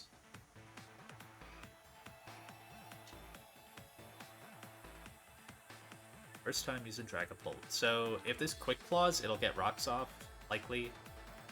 Rocks are fine, I just have to focus a little harder. Okay. Break his ult in. This is always Bolt Beak.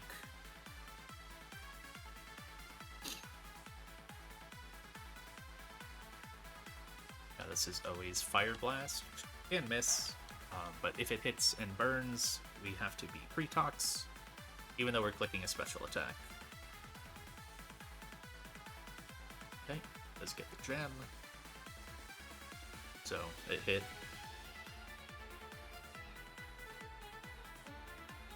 Perfectly fine. And now, just fast, drop a Draco. Not my first Draco of the game. Got some Turtonator Dracos under my belt, and I think a Dragonite Draco, but first one from probably the premier Draco dropper. I might have some Exeggutor Dracos as well.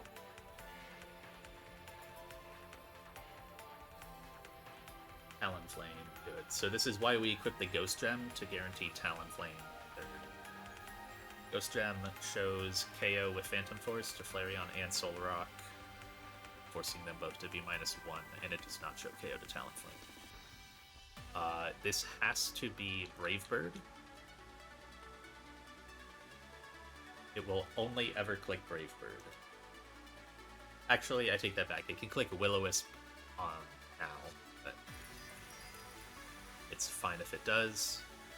It has Focus Band. Probably the easiest Focus Bander to beat in the game, because it'll just kill itself with recoil, even if you proc the Focus Band. No proc. Perfectly fine. Got plenty of time there. I have a Citrus as well. It can't Swords Dance because we're showing KO. And I use Power Gem instead of Stone Edge, obviously because I could miss, but because it's a special attack. And this gets Flareon. It is not toxic yet, but it always sees Superpower. It doesn't go for Flame Charge because it's not slower than me. So on Superpower we go Garchomp. That was the important thing. I had a different line, but it got potentially Flame Charge out of Flareon. It is really bad, because then Garchomp doesn't outspeed it. Still takes a lot from the Superpower coming in. Rough Skin doesn't matter, the Toxic doesn't matter, the defense drop doesn't even matter. Speed is the most important part here.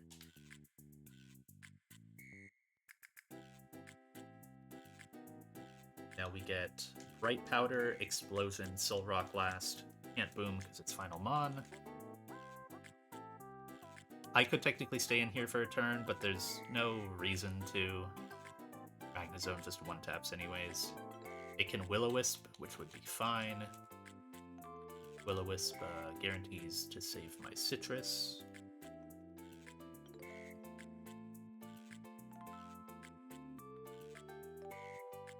Crit, we might lose our Citrus. It's Flash Cannon.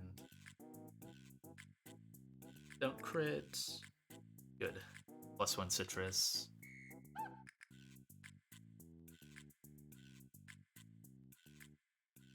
I could have probably just not equipped a Citrus, honestly. But in case I did the baiting wrong, it was good to do. Nice. Simple fight once I just knew what to commit my Dragapult to.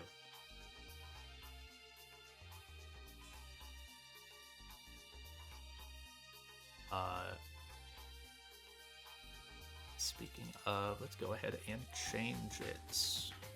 Drag up bolts. Zoomeril gets its third, and Polt gets its first. Also, first Caracosta kill, which seems wrong, but somehow is its first kill. And then Garchomp Magnezone. This has been a dude. Garchomp is so good in Magma Hideout. It's really, really good in here. Its type profile is perfect, and its just general bulk is so solid. Anyways, who's ready for a Sun split double with some fucking demons? Oh my god, this Arcanine is so bad. This Arcanine is awful, and honestly, because of that, the Jumpluff is awful. Because, like, you have to kill the Exeggutor early. Honestly, the Ninetales is really bad, too. My box has an awful time with the Ninetales. I don't have anything that one-taps it that isn't an Earthquake Pokemon. Which means I'm hitting my partner. The only way that I see... no, that doesn't even work, though. Man. I don't see how to kill this Ninetales.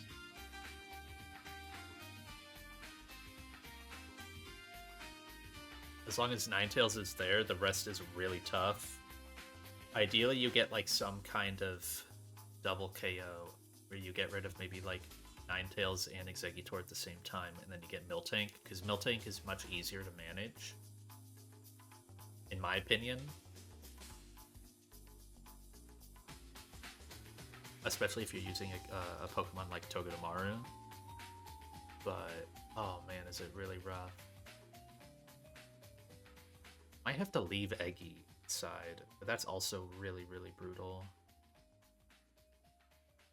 The problem is you can't ever use Togedemaru as a baiter when Ninetales is on the field. There's a lot of Pokemon that just can't be used as long as Ninetales exists, because it has overlap with Heat Wave, which spread moves onto your teammate and can burn them. Just have a really inconsistent line.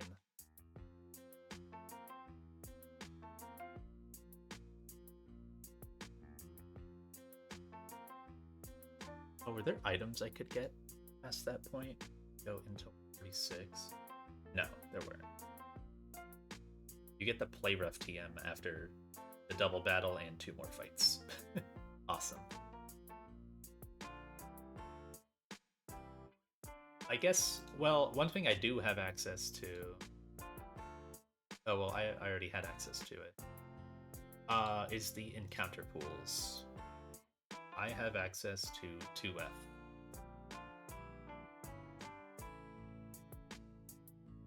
Go ahead. Put this back. So I've got access now, or had access, to 2 encounter pools that are both moderately enticing for different reasons. Ideally, you hold off on this entirely until after Magma Hideout, and then you come back for your Hellroom encounter, which has a really high chance of being Hydreigon, potentially Bagon Shelgon, Volcarona, Ursaluna, all great stuff. The only miss here really would be like Flygon. And even then, it's still kinda usable.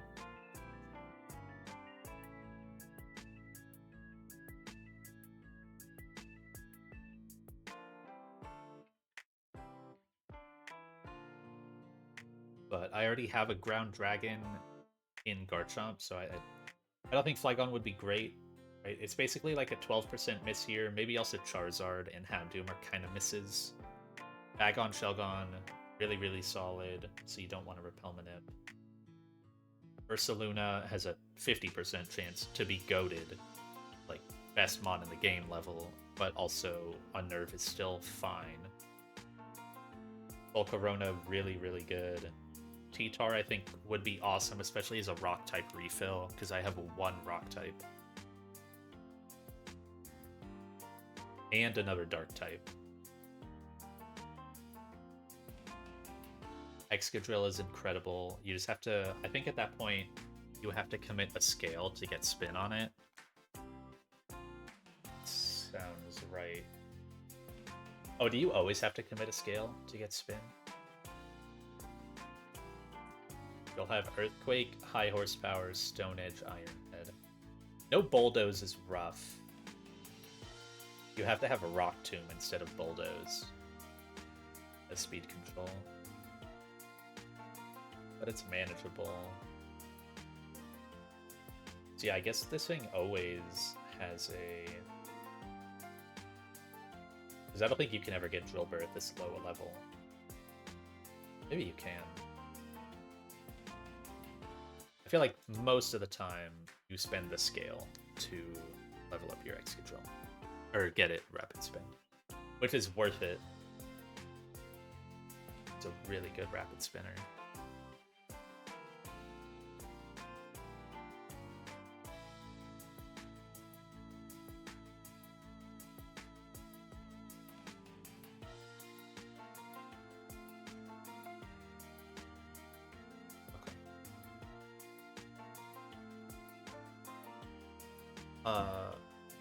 But I was kind of thinking about these other pools. This is theoretically a pool to get a Groudon answer. I have a Harvest Pokemon, so I can favor getting a Grass type by 50%. So it basically cuts all the non-Grass encounter rates in half. So this is 18, 23, 24. It's really only 12%. So I'm 88% to get a Grass type. The problem with that, though, is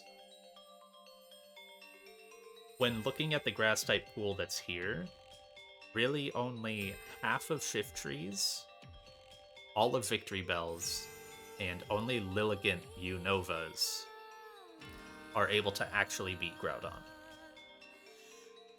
If your Shiftry is Early Bird, it can't. If you get Lilligant Hisui, you can't. Not with one slot. And currently I have a Pokemon in Exeggutor who can do it in one slot. So this would kind of just be a redundant encounter. But it's basically, because they're all even,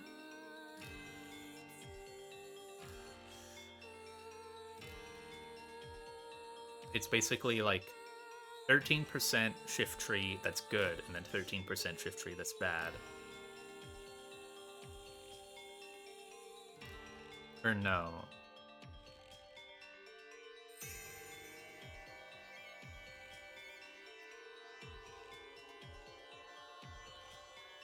Each Pokemon is increased by like 2%.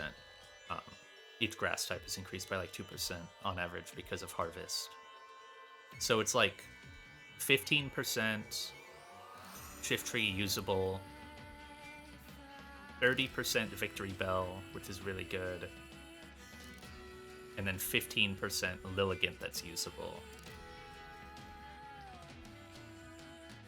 So it's like 60% to get a Groudon answer. And then it's about...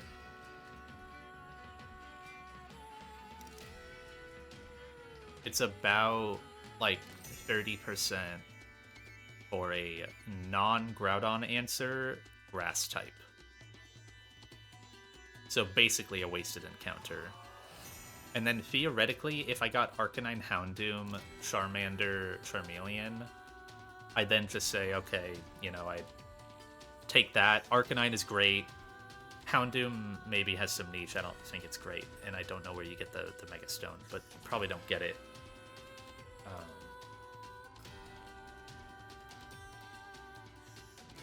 But you get it in Magma Hideout. Okay, maybe it's not awful.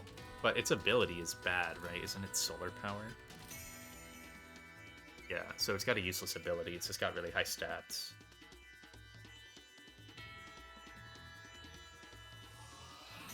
Maybe this can also be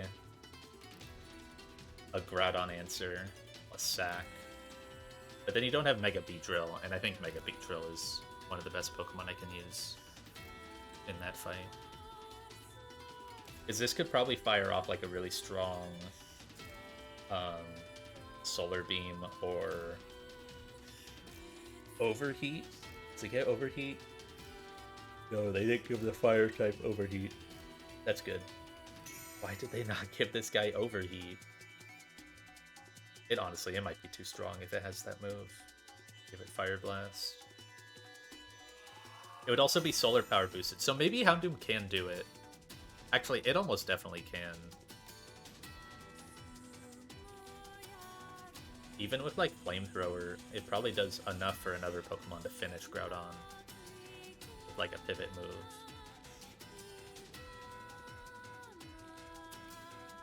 Honestly, Houndoom might be good. I think I... Well, it depends where in Magma Hideout you get the stone, right? If you get it after... This doesn't say. You just get it on the ground somewhere? Or do you get it... I imagine Maxie might give it to you. Oh, this looks like afterwards. Right.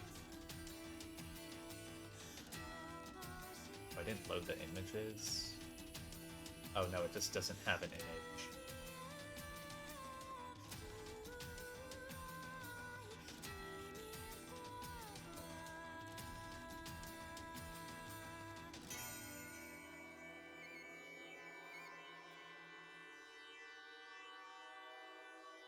Oh, yeah, so it's post-Maxi. Okay. Probably not. Houndoom probably doesn't work then. Then there's the other pool. Oh, I should check these guys off. Oh, this VOD is totally getting copyrighted, I'm realizing. Anytime I listen to Drakengard music, it pretty much always gets muted. That's good. So how many fights till Hellroom? Double battle, 2, 3, 4, 5 fights till Hellroom, and then 5 fights in Hellroom. Okay. This Cinderace looks demon, by the way. I'm praying that my Barraskewda outspeeds it. But some of this stuff doesn't seem too bad. There's a lot of bright powders, but I think it's alright. You just gotta... Yeah, it doesn't seem awful. This one looks hard.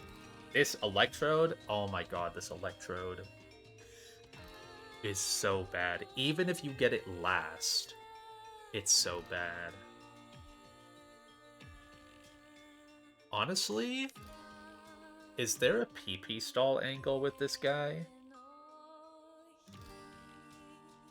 There might genuinely be a PP stall angle on this Electrode, where you just go back and forth between a ground type and something that can easily eat Foul Play. Like a burned Pokemon with Foul Play.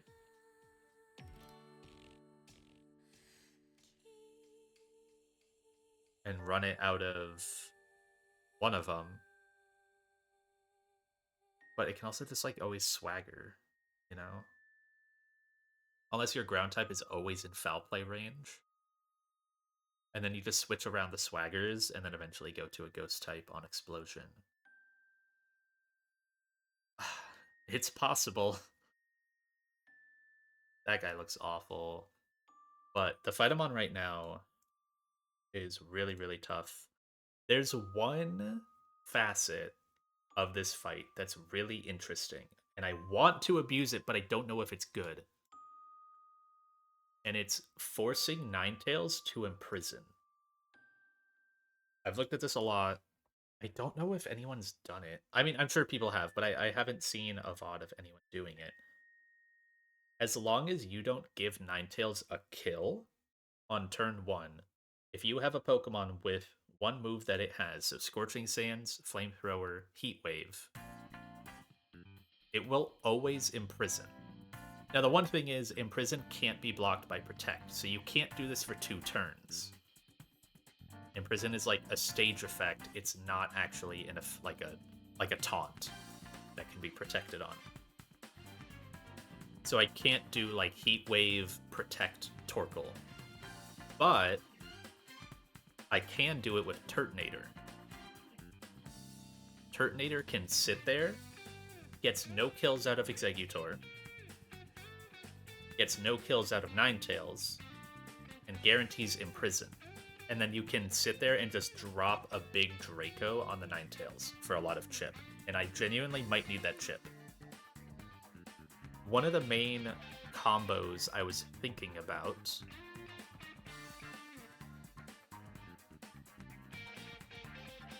was Turtonator plus Golisopod. And the problem is, so like, I have Mega Beedrill, and that's really, really cool, but obviously you can't start the fight as Mega Beedrill. So you're showing fast kills to both of these guys. Mega Beedrill does outspeed Exeggutor after the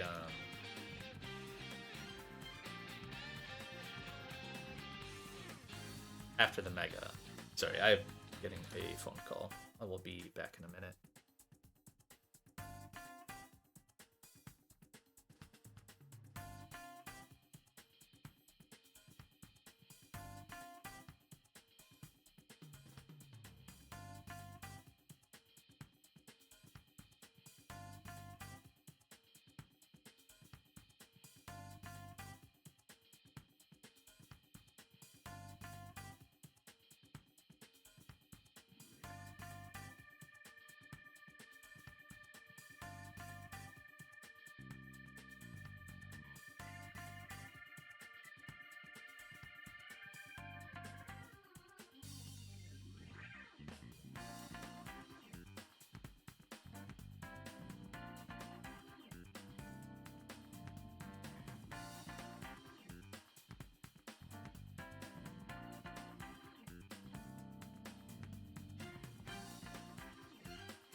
back.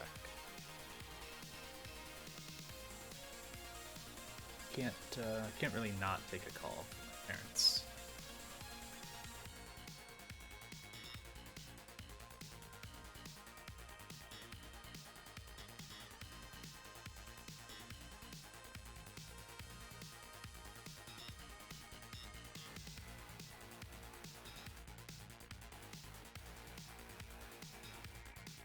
Alright. So, the awesome idea that I had that I don't know that it quite works, but it's really cool, is leading with Turtonator in prison.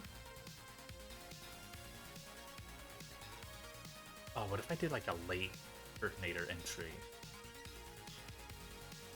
That would be cool. Where like it eats Flamethrower, because it can't be crit.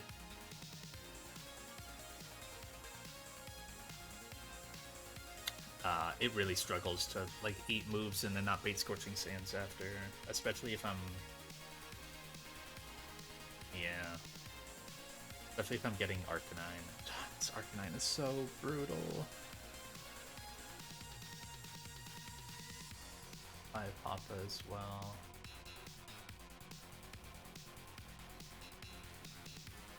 But one idea that I had was Golisopod Turtonator. At full HP, Turtonator can drop a Draco on the Ninetales and bait Imprison. Imprison obviously doesn't... It only blocks off Flamethrower from being used. It doesn't block Overheat or Draco. And it doesn't block any of Golisopod's moves. And Golisopod is here to show no KOs to Ninetales and first impression the Exeggutor with Life Orb. I do need Life Orb for this, sadly. But that's pretty common. This is 22 attack Dolly.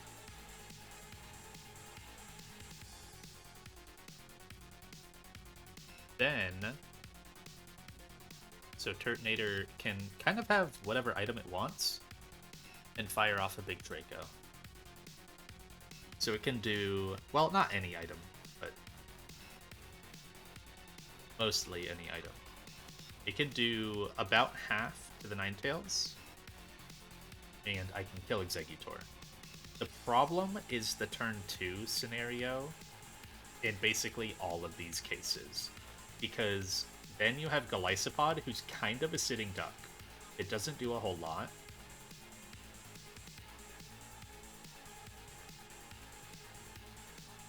You can have Golisopod then be... Because it's already holding Life Orb, it's taking 10%.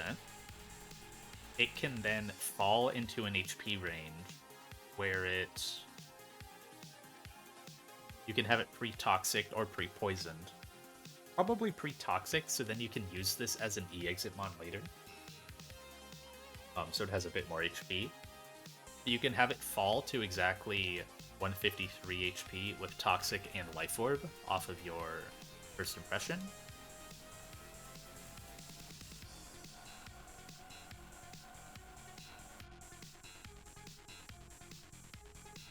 So then Ninetales sees fast KO. Because you can do...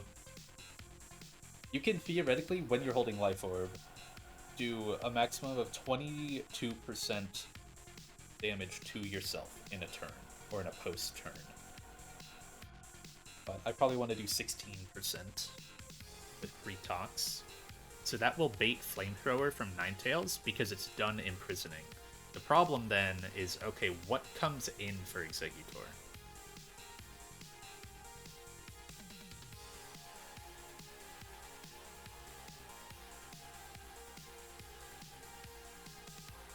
If it's just going in order, right, my Turtonator can't be pre-damaged. So basically Turtonator can't be in slot 1, or slot 2. So that means Golisopod baits the next Pokemon. In order to bait in... it's basically always baiting in Arcanine. But you can't guarantee the move that Arcanine goes for. It could see Close Combat into Turtonator slot, or it could see Flare Blitz into Golisopod slot. And the problem is you can't get all the way down to 56% here to guarantee Flare Blitz, because you need Life Orb, and you need to start at 80%. So you, or theoretically, you want to do 25% to yourself, but you need Life Orb, so you can only do 22. Because otherwise you could be Sticky Barb. And obviously you can never let Executor actually get its action off.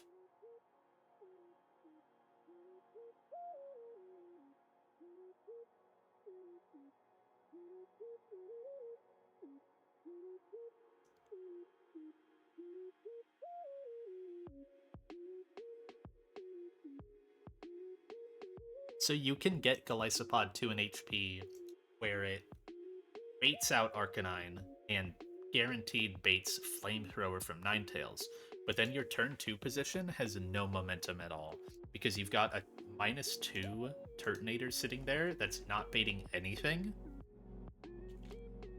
Unless you're re-poisoned to bait Scorching Sands after? Could you be like... If you start at 58%, so if you start at 111 HP, that guarantees Imprison still. As long as your other side doesn't show anything, right? Then... So that's 58%. Turtonator can be holding Sticky Barb and can be pre-poisoned. I could take 25% and get down to 33. That always baits Scorching Sands. And it baits Jump Bluff in, but it doesn't bait Jump Bluff attack, guaranteed.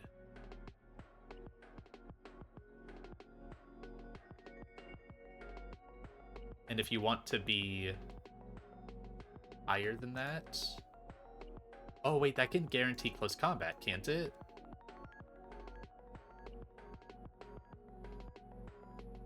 No, but Jump Bluff sees the range before. Yeah, that's the issue. So Jump Bluff sees the range before Arcanine does in party order.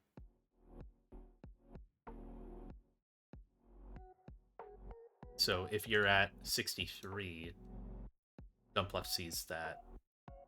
So if you were to put yourself at 67 HP, you're not guaranteeing this.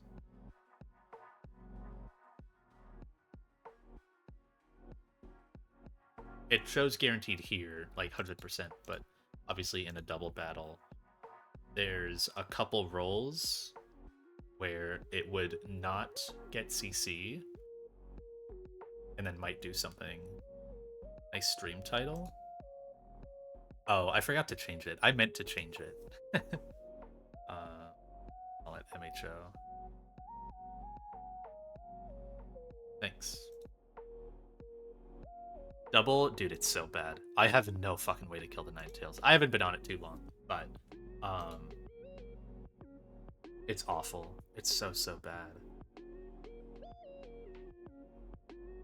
The baiting is really awful between Arcanine and Jump Bluff. Like, the Jump Bluff is just so dog shit that you have to be so insanely low on every Pokemon to actually bait a move out of it. And honestly, like, the Arcanine is either one-tapping your Pokemon or literally doing 20% with every move. So then you can't... Like, the ranges are all tight for that one, too.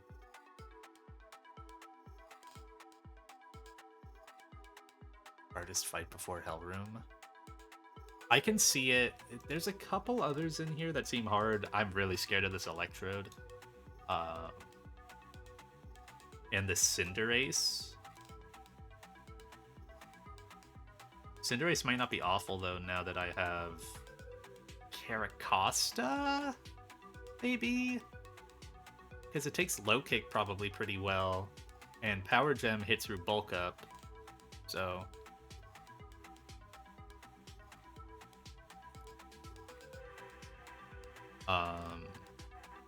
But then, yeah, Hellroom after.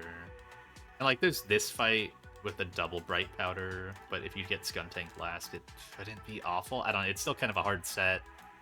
to play around. And the scale shot Flygon could be annoying, but I do have... Well, no, Mamoswine doesn't work because of Bright Powder. I've got Donphan? Maybe you do like... Yeah, maybe Donphan works on this Flygon. You do like Zoom Lens knockoff and then Ice Shard. That might work.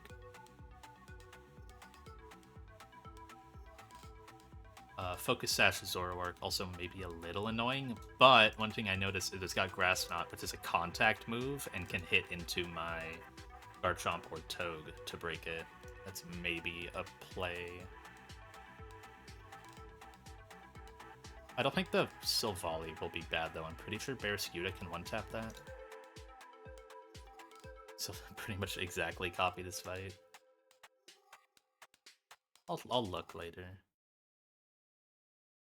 Yeah, I guess Skewda is probably okay on Cinderace, yeah.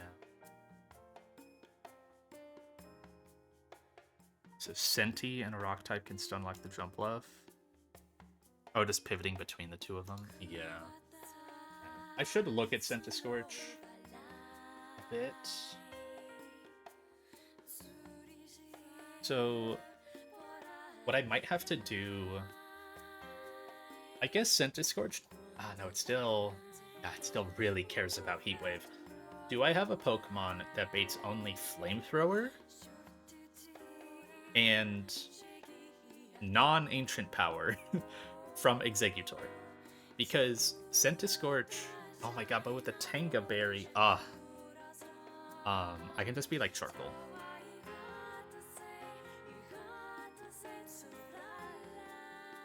Yeah, Charcoal Fire Lash is fine, so I'm not recoiling. But also, recoil might be okay, because then...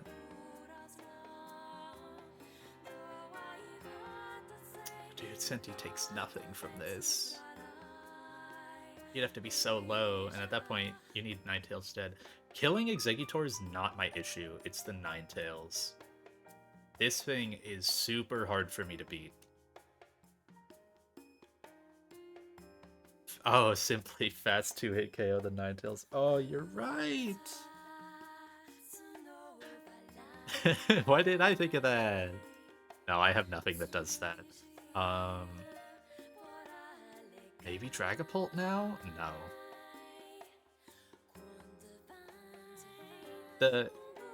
The best bet that I've gotten so far, I think,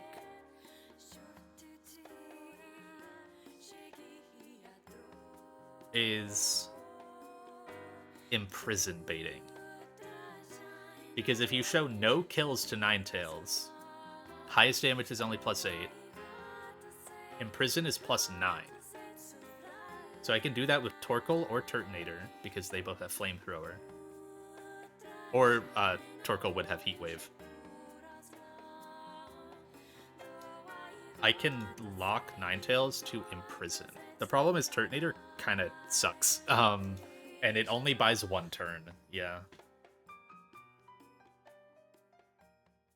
How far apart is Gemless Heat Wave, Scorching Sands on Costa? Pretty far.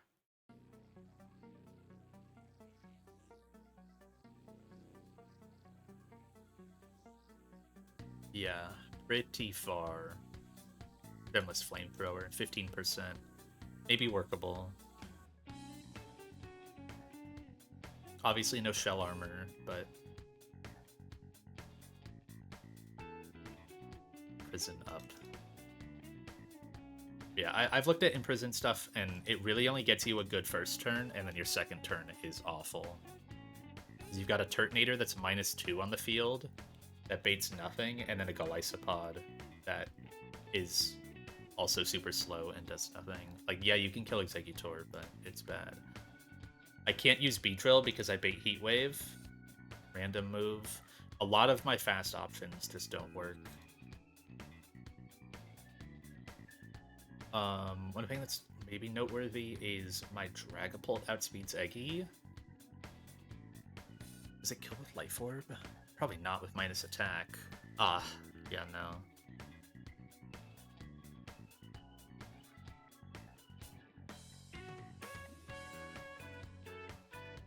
Yeah, so I was looking at that. Turt can hold any item it wants, so it can be Sticky Barb. I need Life Orb on Golly. If I'm doing this setup, I need Life Orb on Golly to fast KO Executor. Because I don't do 84%. But Turtonator can be holding Sticky Barb. I mean, my guy's pretty strong still. He's 22, but yours is... I think yours is plus attack, right? So... I need Life Orb there. Oh, 29. Damn, that's enough. Also sassy. Hell yeah. So... I can chip the Ninetales 42%, Sticky Barb, and pre-poison down under Scorching Sands range after the Imprison. But then the turn 2 entry, whether it's Jumpluff or Arcanine, I can never bait that. I guess I can maybe have... there's also problems with Golisopod baiting. It's really unfortunate. So Golisopod needs to be above 80% to not bait Flamethrower from Ninetales. And it doesn't care about Exeggutor because it's killing it.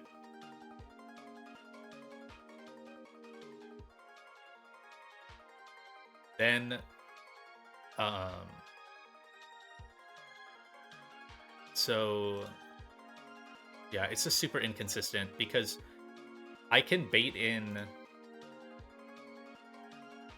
I can get down to 33% on Turtonator. That baits in Jumpluff. And if I was to go higher, I could get Arcanine, but I wouldn't get guaranteed close combat.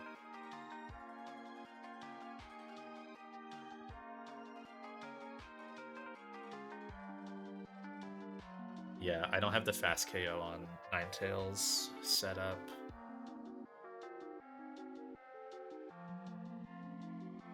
And any fast pivoter I have, I think always baits. I can maybe do something with Barraskewda. I wonder if can I set something up where Barraskewda flip turn plus Turtonator Draco Meteor always KOs. Flip to Turt.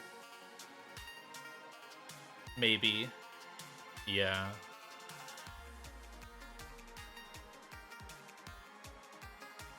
Barraskewda would do that. Leading... It could be like lead Barraskewda in Golisopod. So... Put Barraskewda in Flamethrower range, and then you don't care about Exeggutor.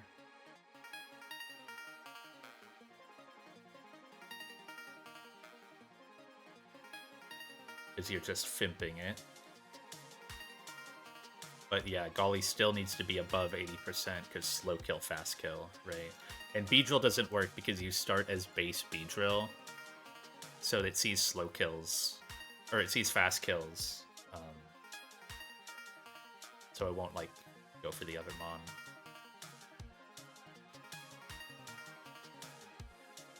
But yeah, you could set up maybe like, I don't know if this even kills. I'm just kind of assuming it might. Dragon Fang. Oh, wrong Mon. Dragon Fang Turtonator does 50%. Yeah, that's not killing. You can't put Life Orb on either of these guys. Yeah, no. Okay.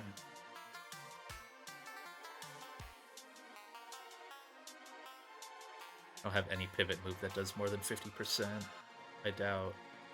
To Ninetales in Sun. There's no way.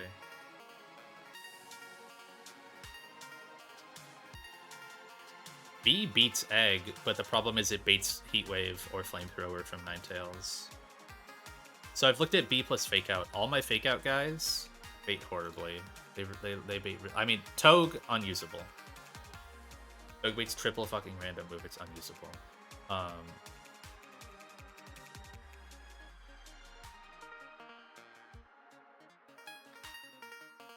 The other fake out guy is Kecleon. Or Gren. Yeah. So Gren outspeeds the Ninetales just barely, but it does not outspeed Exeggutor. It also does not outspeed Jumpluff.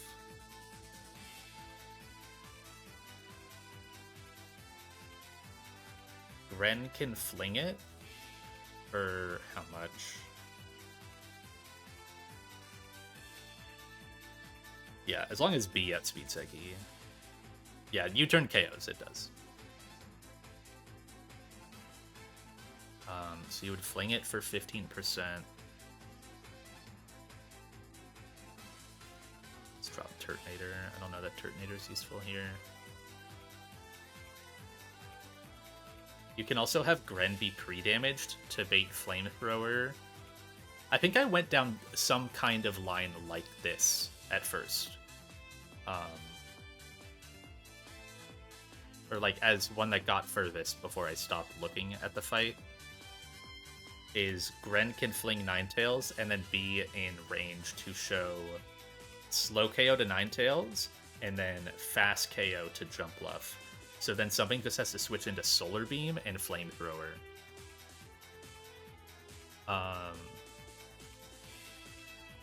That something could be Turtonator.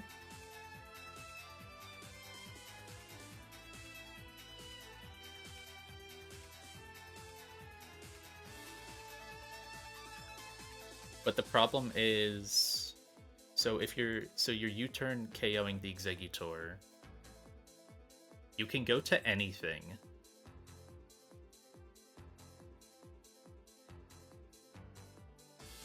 Can I go Mamoswine?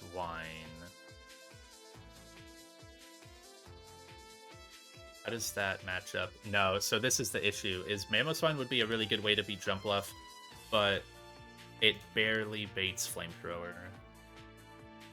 And it's still got the Fire Gem because I'm just flinching it. And it's just showing fast KO.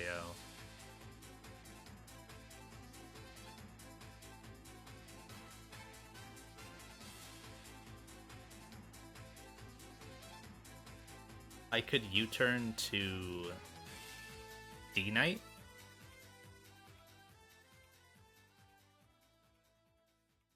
And then have Gren D-Knight on the field. But you don't know... Well, no, then it's Solar Beam, because Ninetales doesn't see anything into D-Knight. So then it's Solar Beam fast KO into Gren, and Flamethrower slow KO into Gren. And D-Knight is there to just kill the Jumpluff. Can it just kill Ninetales? No. See, I almost feel like it would be better to kill Ninetales, because baiting Solar Beam is pretty easy. Or something else to switch in on consistently. Like, then you could switch in... Honestly, at that point, do you switch in Turtonator and then you get Imprison?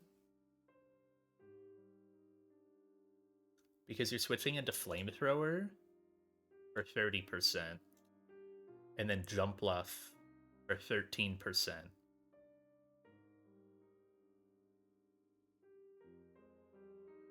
So you're only taking 43? Oh, you might be. You could pre-damage so that way you always proc your Citrus and then get above Scorching Sands range. And then get Imprisoned Ninetales because it sees nothing on D-Knight.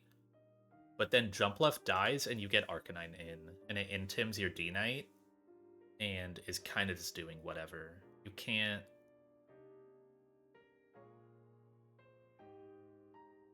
What's Flamethrower on Turtonator?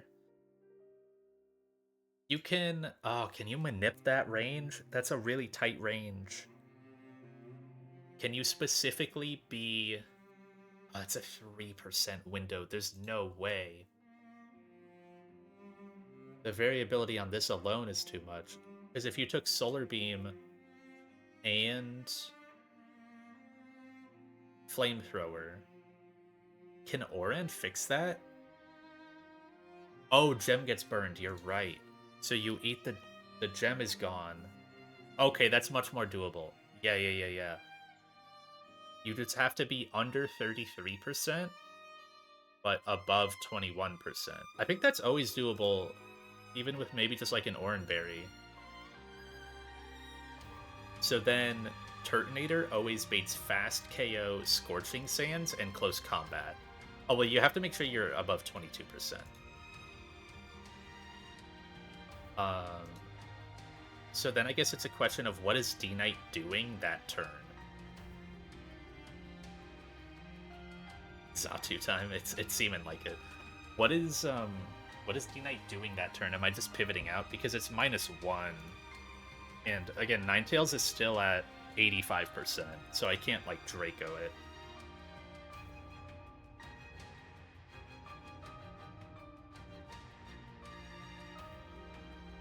Oh, Inner Focus. Correct. I think this is the first time I've ever utilized Inner Focus to block an intent. I always forget it does that. I used to play VGC so much, man. That was like such a big part about Inner Focus Mons. Should know that.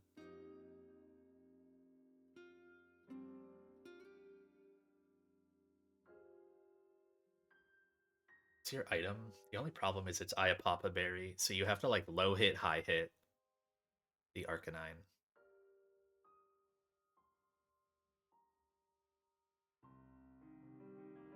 Yeah, it's Iapapa. Maybe with the CC drop, if you're a boosted item, you just always 2-hit KO anyways. Don't have Sharp Beak. Fuck. Muscle Band? No, that's not enough. I do have Lorb available. Yeah, it's 75%. You could also be a turn ahead, though. I guess that wouldn't be the worst thing. It's just less damage that you're... It's one less turn of pivoting over. It might be bad. I don't know.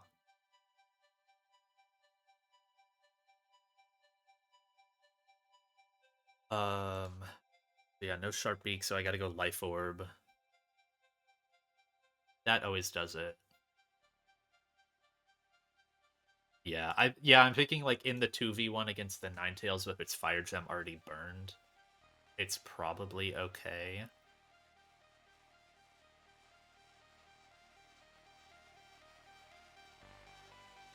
So like you say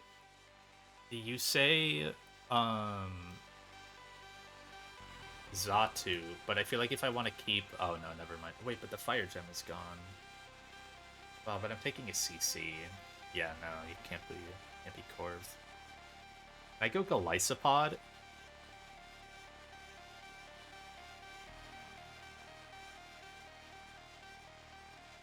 Golisopod and then get B back in. Does it always take... What goes first? It's Flamethrower. Or Scorching Sands, right? Yeah, Scorching Sands. Go Golisopod on Scorching Sands, take literally nothing, and then take CC. I think that works.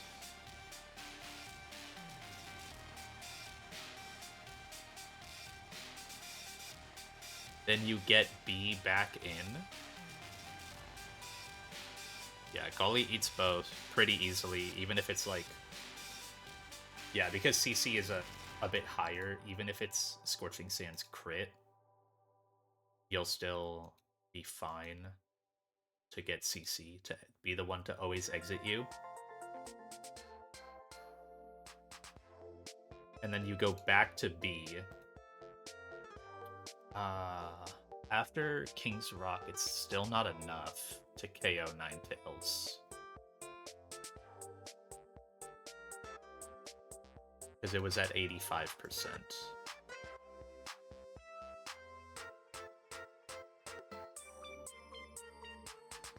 Yeah, B eats CC anyways.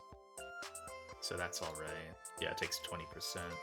But it doesn't really work here anyways. Because this is like, it's trying to set up for like a double KO, right? Where you finish the... You fast KO Ninetales before Dragapult's action, or before Ninetales' action, and then... Oh no, but Arcanine is before Dragapult. So you do have to be careful that... Yeah, no. B doesn't work. It would just die. You would just get Flare Blitzed before D-Knight's action. And even if your Life Orb, Dual Wing Beat plus E-Speed doesn't... Wait, why is the damage so much lower? What? Wasn't this doing, like, way more before?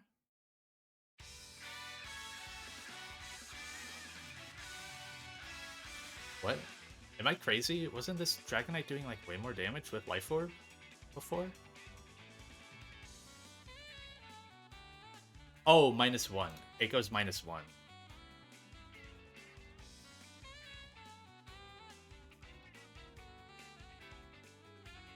Shit, you can almost just straight up KO with Draco. That's probably better. Oh, it's so close.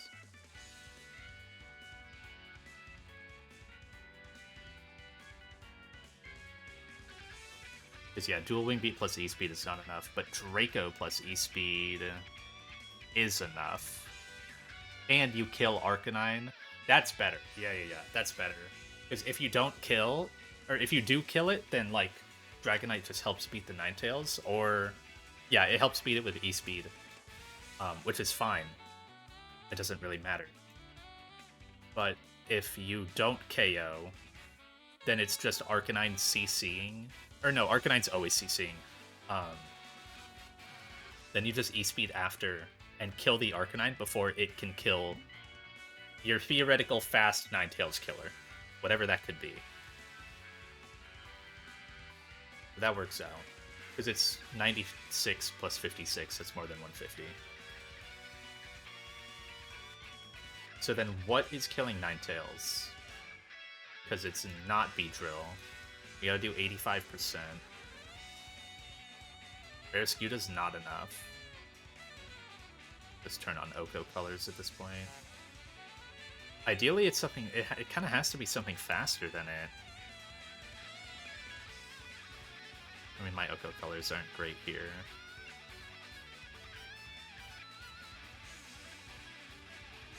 Like, it's... And I'm already committing my Life Orb. It's not... Yeah, it's not pull. 44%. And Lucha probably not. Oh my god. Continue training. Yeah, it might just be continue training. Like, go Golisopod to get your next mon in undamaged off the 2 moves. And then you keep baiting, like... Honestly, can you just do the loop twice? You just go back to Turtonator, and then you bait Scorching Sands again. Oh, but Citrus might not... I don't know if Citrus always guarantees that the next Scorching Sands will kill, or put it under half because it's so low damage. But that would waste the extra turn needed, so that way Dragonite can help get the KO with E-Speed. And then you kinda just 1v2, or 2v1 the mons in the back with E-Speed plus Beedrill? You do 50%, you don't do enough and you're slower.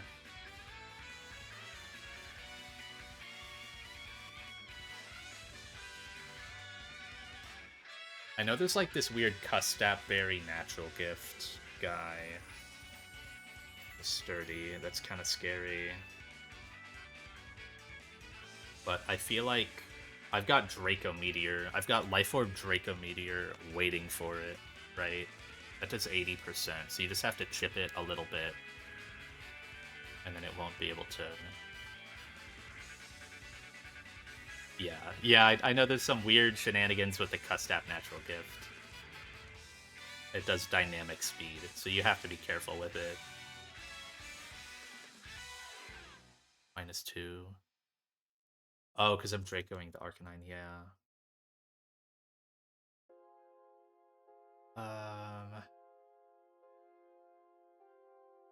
Maybe... Wow, that does nothing. I know it's in Sun, but that does nothing.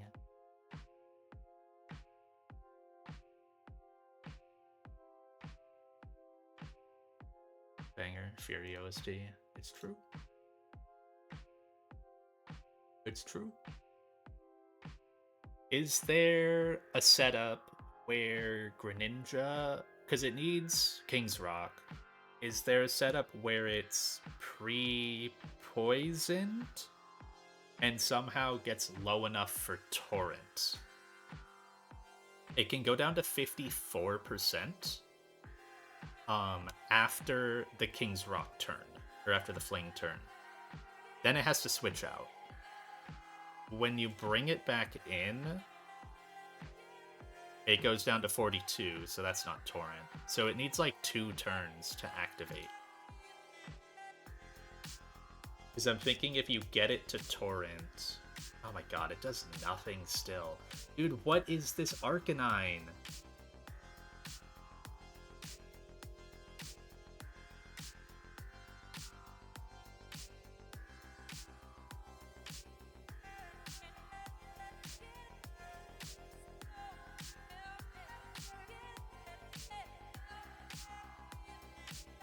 Yeah, I don't know. Like, you would get it in on a Golisopod pivot, so it would take 12% at the end of that turn, but then it would still be at 42, and it has no other way to increase the damage it's taking to get.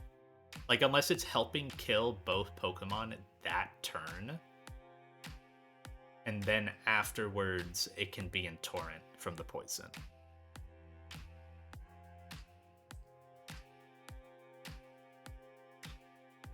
It's Draco KO, so B plus D Knight kills Ninetales.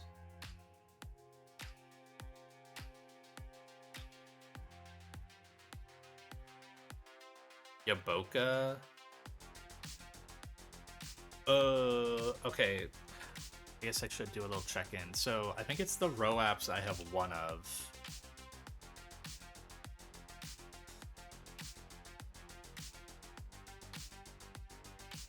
Yeah, I've got 4 Yabokas, so I guess I can use one here. It's probably not a bad spot to use one. Yeah, I can definitely use one. Roaps I'm way more hesitant on. But... especially because, like... Actually, oh no, that makes total sense. You want to be, like, way more cautious about your Roaps because Yabokas... you assume, at least, physical moves are more likely contact. So once you get Rocky Helmet, Yabokas are almost entirely useless.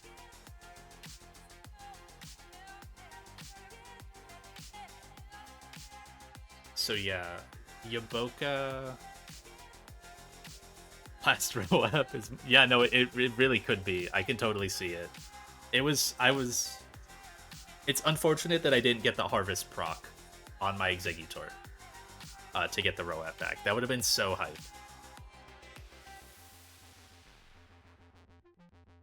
But it only had 1 turn. I could have maximized it and, like, stalled the fight at the end to try to get more Roap turns back. But it would have been so cool. I wasn't thinking at the time. I just wanted to end the fight because it was a very hard calc.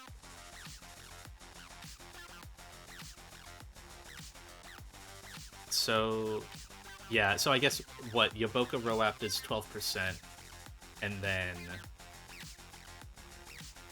you Life Orb Draco.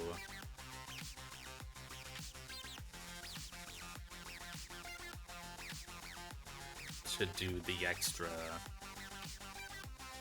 because it's -1 on you. You can't dual Wing Beat because it'll proc Iapapa. I've learned my lesson. So then, yeah, you always get the Draco kill in 1 turn. And then you have the next turn, yeah, to E-speed the Ninetales to help out Beedrill. That is much better, yeah. and off the CC you go to B-Drill, who's already megaed. It does 73 with Poison Jab.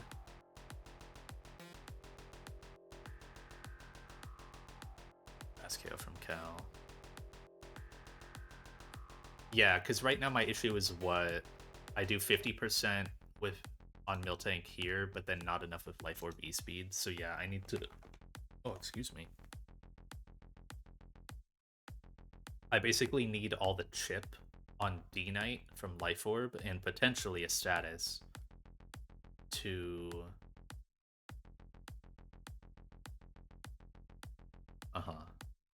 get me down to 33% and get out.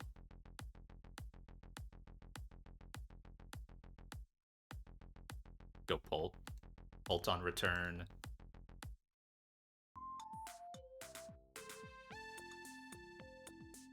And then he is doing 50%. It'll never crit that turn, or it'll never KO with crit.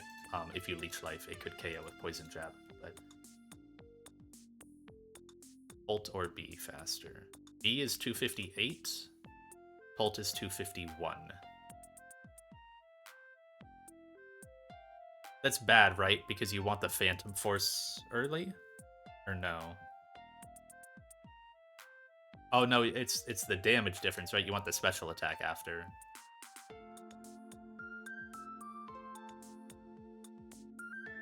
I just have to U-turn with B-Drill, because U-turn crit never puts it in Custap range. It puts it at 73%, or 27, and then you just finish with, honestly, like Dragon Pulse. Yeah, this works. It's just a row app, but definitely worth it. So yeah, I guess I need to check the HP setups. The Glycopod one should work. That one's super easy. The Greninja one always works because you don't have to like have it be changed at all. You just start at that HP. So D-Knight comes in undamaged. It comes in entirely undamaged. It needs to get down to 33%. It needs to dodge, or it needs to stay out of range of Arcanine the entire time it's on the field. But that's only 45%. I think that's doable. Especially because Arcanine is actually only on the field for one turn now. And it basically never has to worry about anything from Jump Bluff.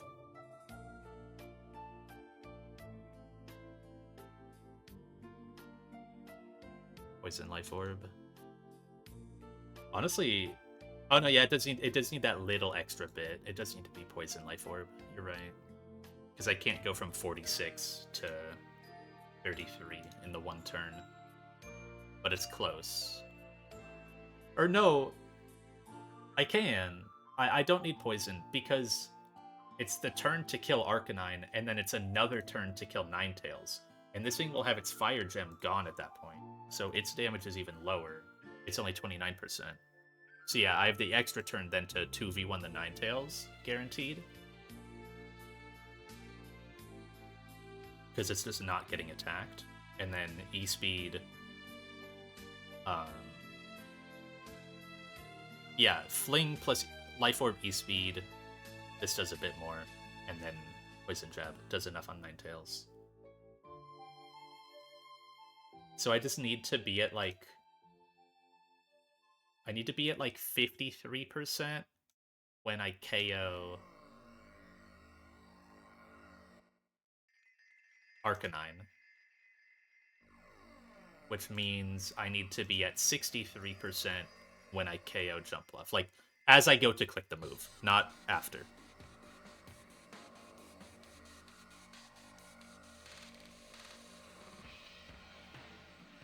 Be lower since I Prio KO? Oh, I suppose, but I don't really need to. There's no reason.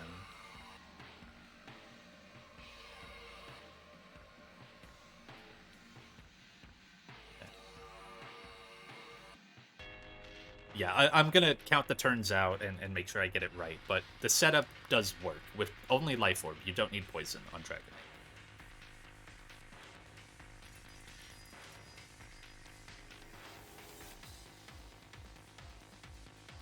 And then we said that the Turtonator setup does work because Fire Gem gets burned, right? I can get at an HP, I can eat Flamethrower and Solar Beam and then always bait Scorching Sands close combat. Correct. It's a close combat again?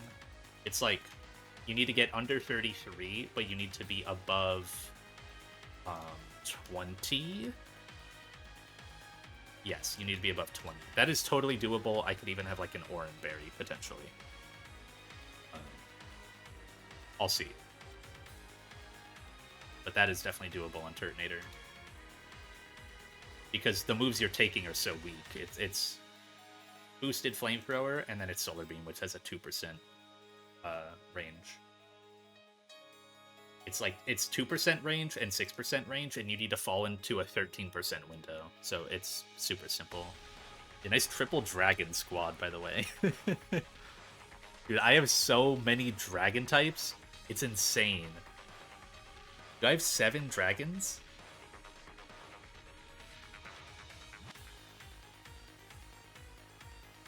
Hope I didn't miss anything. I'm not seeing any sackables. The sack here would unfortunately be Turtonator or Dragonite, but I'm pretty sure it's correct. Beedrill fast KOs. Beedrill fast KOs Executor. I guess I'll go through it as I'm writing it. Turtonator, Elysopod, Dragapult. Greninja gets King's Rock. Obviously, Beedrillite. Dragonite gets Life Orb. Turtonator doesn't need anything for now. Elysopod also shouldn't need any... Oh no, Elysopod needs Roap. No, Yaboka. And then Dragapult can have like Dragon Fang. It doesn't really matter.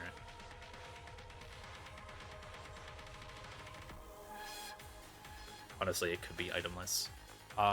So the slot does matter. I need Greninja in slot 2 because it needs to bait out Jumpluff. So that means Beedrill slot 1.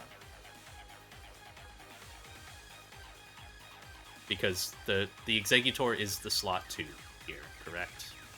Yes. So I need Greninja to be the bait. Because otherwise, I get Arcanine. Because Jumpluff sees fast KO on Gren. And it won't see anything on D-Knight. Bolt B 2v1. Hey man.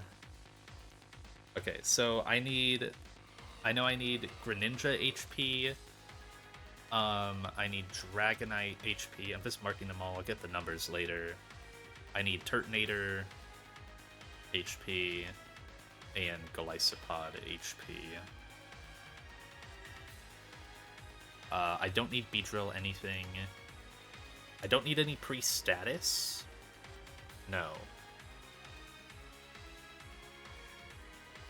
There's no, like, Heat Wave blocking pre-status that I need. The only turn where I can ever take a status is the first turn where Beedrill could bait Heat Wave, but I'm King's Rocking the Ninetales anyways. I'm fast King's Rocking it. That's the only turn where it would click a statusable move.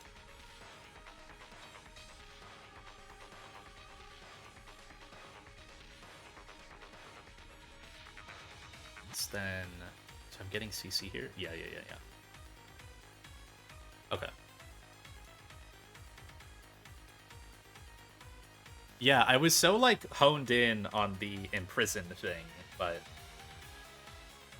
it requires Turt to sit there for a turn, and it's kind of bad at sitting there. It doesn't do much in this fight, so...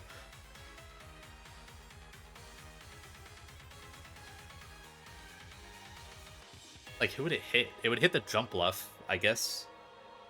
But then you need jump left. You need to be baiting jump left at the other side, and then you're overheating it, and you're not even KOing it. As a sash.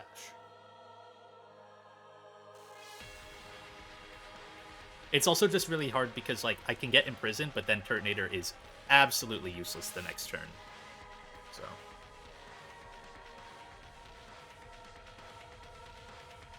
yeah, the turn 2 is really rough when you do imprison. I can see a world where you do imprison in the middle, but even here, you just need to keep switching for tempo.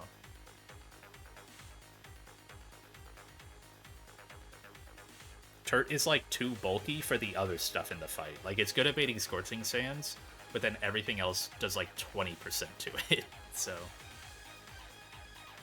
okay, so turn 1 is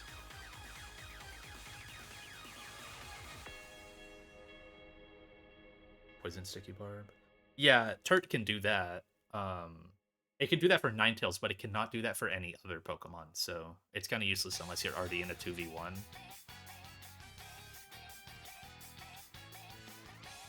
Because that's a problem with, like, it can't get low enough for... It has to get under, like, 33% for Arcanine Close Combat, and it can't do that naturally.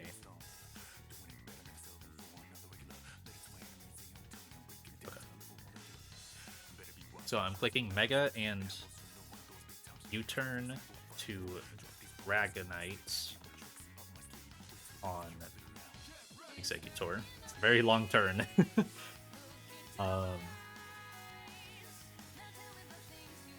And then I'm laying Ninetales. And the slot 2 goes Jump Left in. Turn 2, we are dual Wing Beat Jump Left to KO it.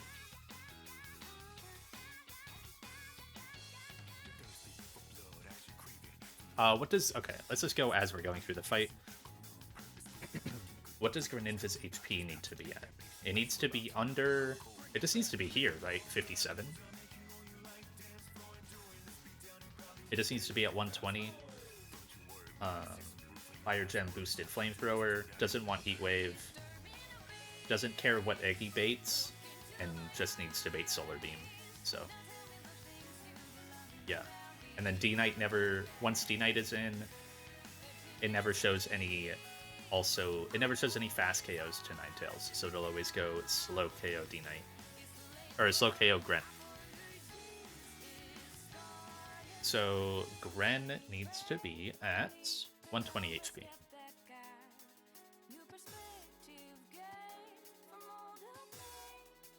And we just go ahead and pivot to Turtonator.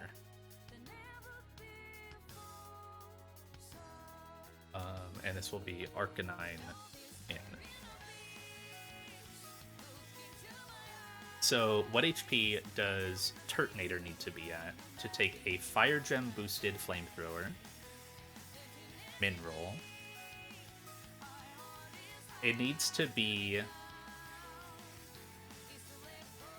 So the threshold it needs to hit is Close Combat Mineral. So it needs to be at 63 left. It can't be crit because this guy's goated. 63 left. Oh, wait. Oh, I didn't have Turtonator leveled up at all. Oh, does that fuck with anything here? I surely can't leave it unleveled.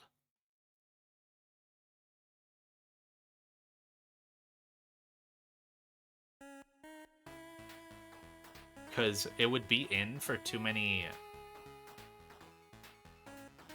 No, it's only in for jump left kill, right?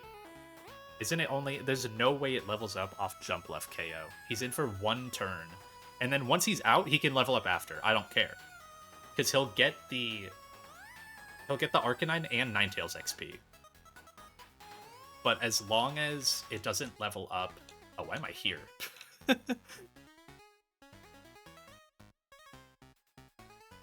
I thought I would be at the Pokemon Center. Yeah, I just need to see its remaining XP. That's it. It should be at 0. I don't think I've used him in a bit. Yeah, okay, 0. There's no way... Okay, what's the fucking formula again? It's like times 5 divided by level or something.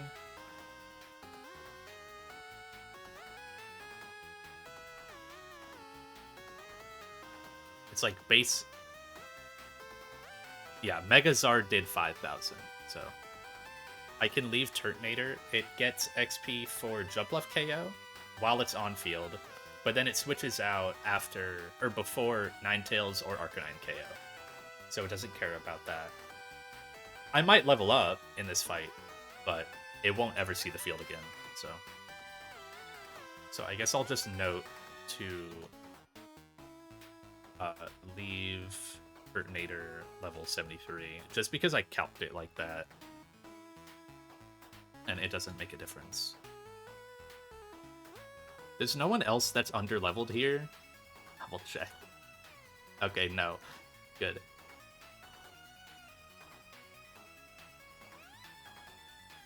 So Turt needs to hit 63 HP. Off of... So 63 plus 49 plus 21. 63... 49, 21.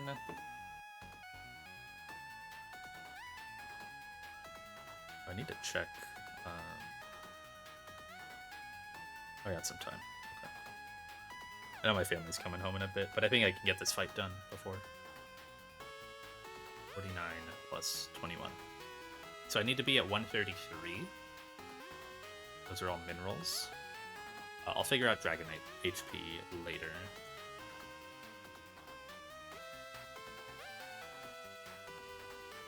And if those are all high rolls, 133 minus 25 minus 58. That puts me at 50 HP, but the fire gem is getting burned. So that's above flamethrower risk, and obviously I can't be burned. So yeah, this is safe. 133 is chilling. And that's above Flare Blitz. So I don't even need an item on Turtonator. Cool.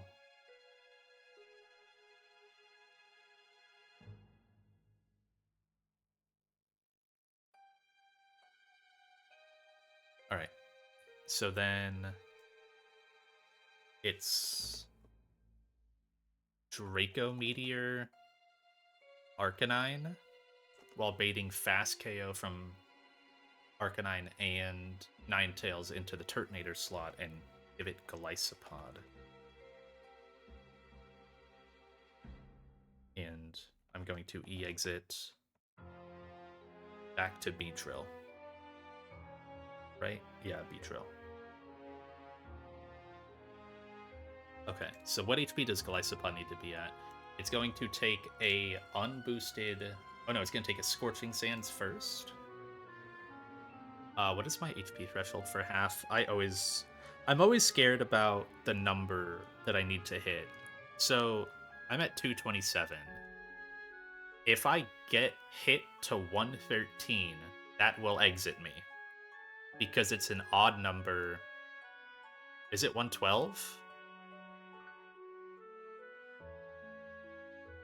I would think for an odd number... 113 will not. God, this is so dumb. Okay, so 112. As long as I know, yeah, I think it's fine here. Safe on even? See, I would have thought it would have been the other way around. That's so weird. It must just be like a rounding thing. Plug in 113 to Showdown Calc. Oh, it says 50%. Okay, yeah. So you have to get hit to under 50%. That's so odd. And then 12 says 49. Interesting. Okay. So 112 plus 17 plus close combat 28. And the nice thing is Scorching Sands crit from 17 to 31 only does 14 extra damage, so it won't get me e-exited before it won't get the e-exit before the close combat. So I just have to put myself at 157 on Glycopod.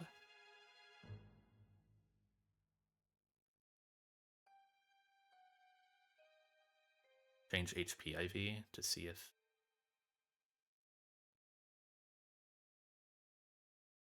$113 also says 50%.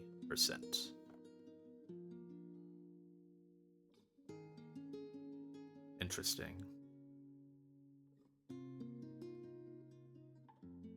Yeah, I don't know. I always just have been going like a couple HP under just to be safe.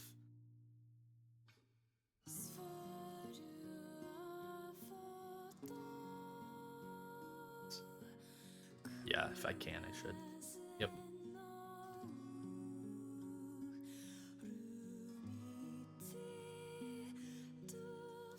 And then, yeah, Flamethrower is a special attack, so it won't activate my Yaboka. Yaboka isn't contact, it's just physical move.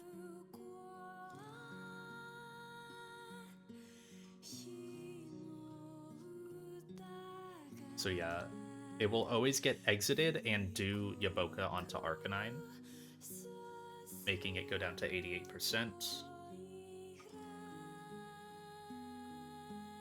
And then I go into Beedrill, who's still at full, and Life Orb Dragonite. After the CC, Spadef drop, does 95%, finishing it. Life Orb, yep.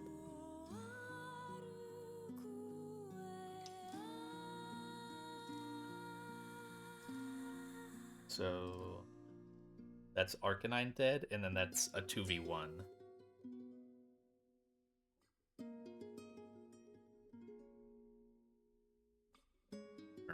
Turn 4. Then it's Extreme Speed, Arcanine, and this is Life Orb damage. Oh no, Extreme Speed Ninetales. Other fire type that's hard to kill.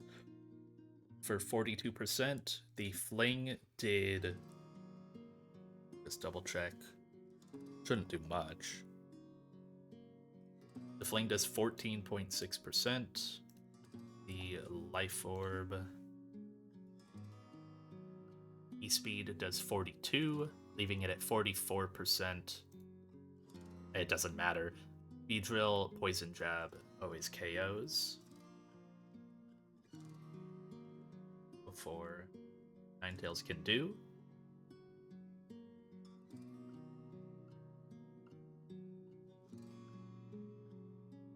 And then it's... So is it Miltank in?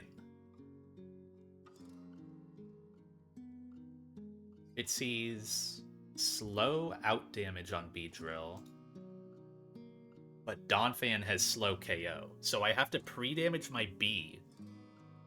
I do have to pre-damage my B to bait Miltank. Okay. I'm happy I caught that. Otherwise I would have gotten Donphan second here and been absolutely fucked.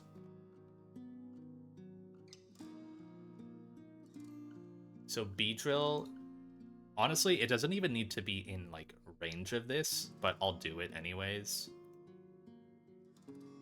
No, I don't know. Does it matter? Does it matter if I'm high roll or low roll here? It really doesn't. As long as I never click Leech Life, it doesn't make a difference. I can be high roll here. Yeah, high roll's fine. Let me just make sure there's no like status changes for this. Raw Beedrill, Raw Miltank. 187 on Beedrill. Yeah, it never actually gets the click off, so it's fine. And then I could leech life the next turn if I really want to. Doesn't matter. So this gets... Oops. This gets Miltank in. And then I finally have to figure out Dragonite's HP. So each turn here, every time that D-Knight has attacked is 10%. So how much damage is 10% off? D-Knight... 23. So that's 23 damage off of turn 2, 23 damage here, 23 damage here, and then Miltank comes in and then sees. So that is 69 damage, and I need to be at 79. 79 plus 69 is 148 for for Dragonite.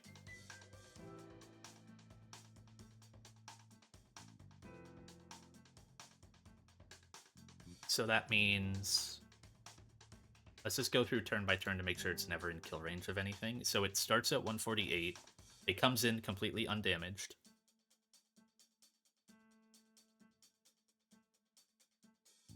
Yes, it comes in completely undamaged. It does not bait at 148. It doesn't bait anything from Flame or from Ninetales, even with Fire Gem. And it doesn't bait anything from Jump Bluff. Then it goes down 23 to 125 HP.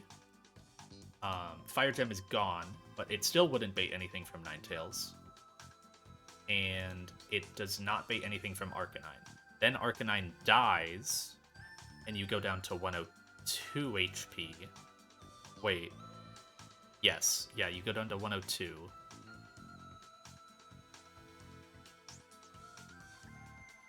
So the only Pokemon in is Ninetales, but it doesn't matter that you're in Flamethrower range, because you're going to KO it. So, like, yes, you're in Flamethrower range on that turn, but it doesn't matter. Then you KO it, and then Miltank. Then you drop to 79 off 102. You always bait return. Fast KO. Yep. Okay. That's correct.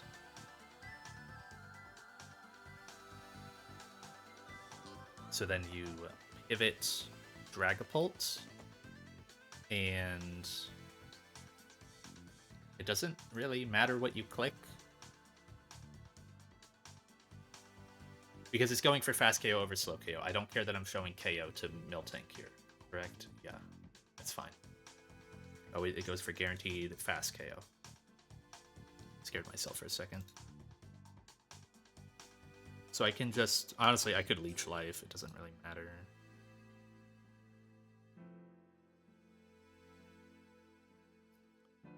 There's no punish for ever clicking, like, Poison Jab or anything. It doesn't have any, like... It doesn't have a Custap. It's just leftovers. Big fat. And if you hit it... If you crit Poison, it doesn't matter, then you just have Dragapult in still, so it doesn't make a difference.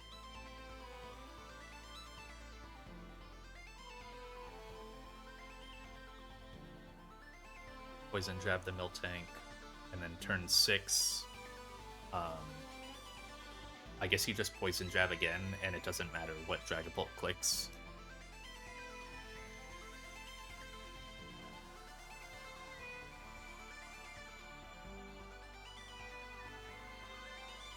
And then it's Donphan in. And turn 7, Beedrill goes first. So you click, because this is going to be Dragon Fang for the damage boost. So I do 74% with Draco. I can Leech Life. No, I can't Leech Life. I can U-turn to something. I can't do Drill Run. Is that enough damage? So 57. Leaves it at 189. I didn't see what this did. This does 183. So I have to U-turn, because if I Leech Life, if I crit, I can proc its Custap, and then it can Natural Gift and kill me. So I have to U-turn, which is fine. I can U-turn to whatever. Doesn't matter.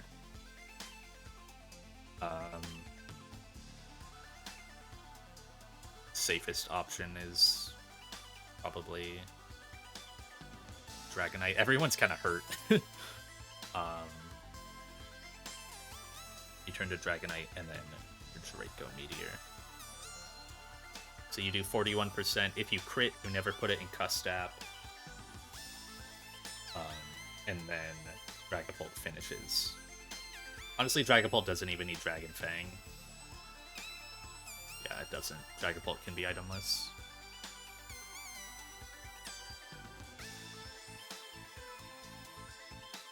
Turtonator also itemless. Okay. Let's run this. Get it set up. I can run this and then probably stop.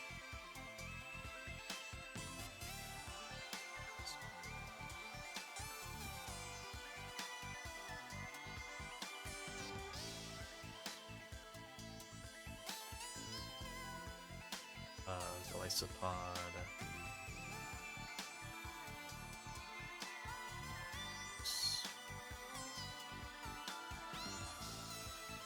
Dragonite. Oh, there's Pole. This might. Oh, this might be.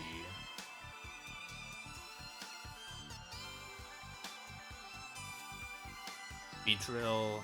Wait. No, Beedrill slot 1. I have this flipped here. This should be Beedrill. This should be Greninja. I always order them here.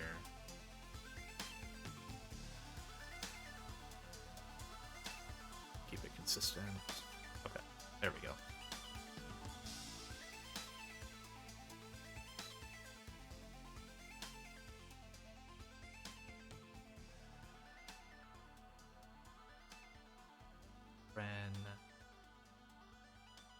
This is the squad. Level up everyone except Turtonator. They're all leveled. Okay. I think this is my last King's Rock. I gotta go buy more. Yeah, dude, I've used like 7 of these, I think.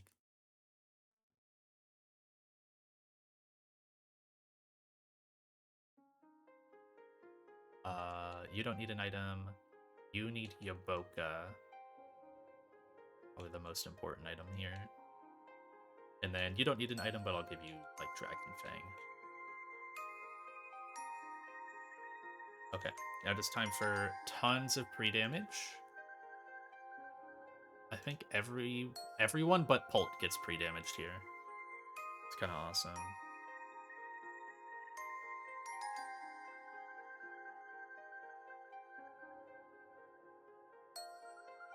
Greninja to 120. Dragonite to 148, and that's in slot 3. Yes. Turtonator to 133. And Golisopod to 157. No pre-status. Everyone starting the fight hurt. Double check the items now. Beedrillite, King's Rock, Life Orb, no item, Yaboka, Dragon Fang. Okay. I'll unmute for it when I get there. Oops. And not try to speed through this part.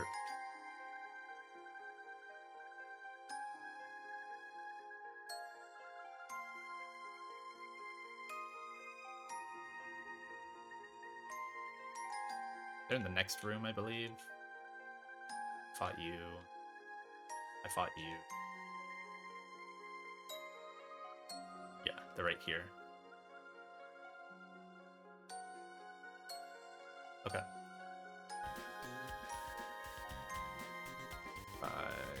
this music. One more fight, and I gotta end like right after. Let me just double check the HP. It's 187, 120, 148, 133, 7. And B-Drill in slot 1. Because I need to bait in Jump Left with Gren in slot 2.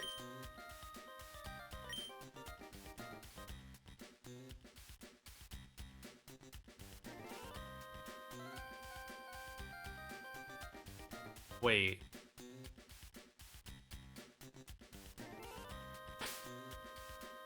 Hold on. Why did I think B-Drill's not in slot 1? It's Dragapult. Or Dragonite. It's Dragonite in slot 1.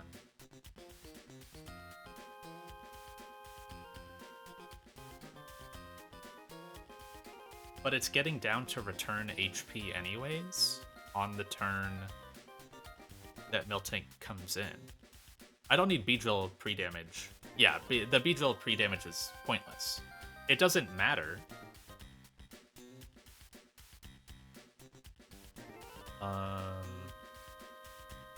I think I tripped myself up because B-Drill was in slot 1 at the start of the fight, but then it's gonna be in slot 2 when it comes in later. So it doesn't affect Miltank proccing.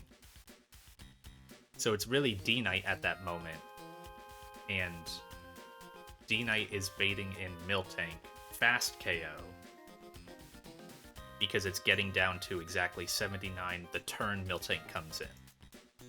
So I can heal up my B-Drill. Just for safety. It doesn't affect any baiting, because no action is happening turn 1 from the opponent. Yeah.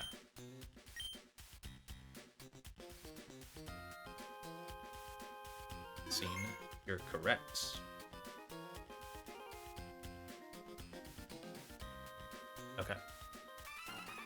Save for slot bug, just in case, because it does matter on this fight. I would like to see Ninetales in slot 1. Yes. Correct. Okay.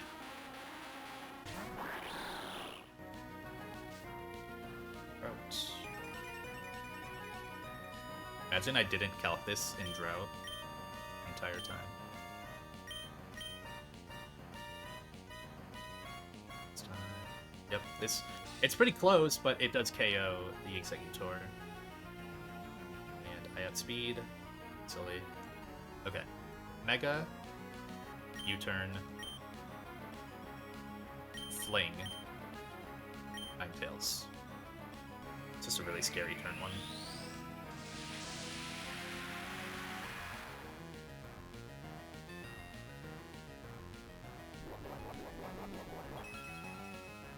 You eat that berry, man.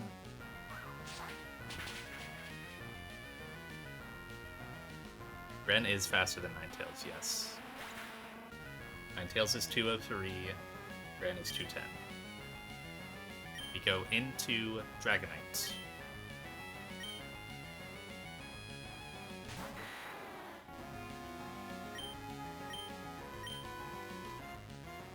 I think it's King's Rock. Good. Spades in Jump Bluff.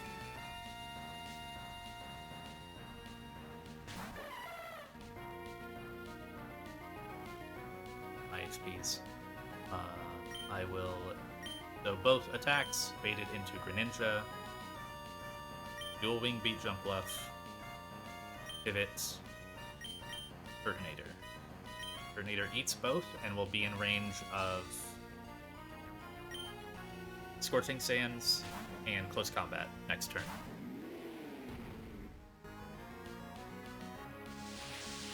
Yep.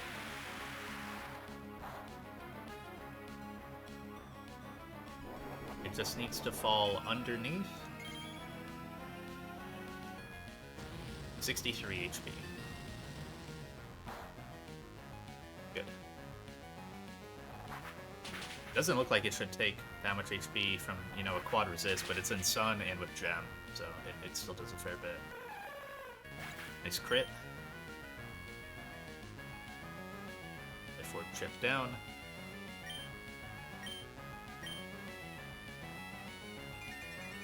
Yeah, just a normal resist at that point.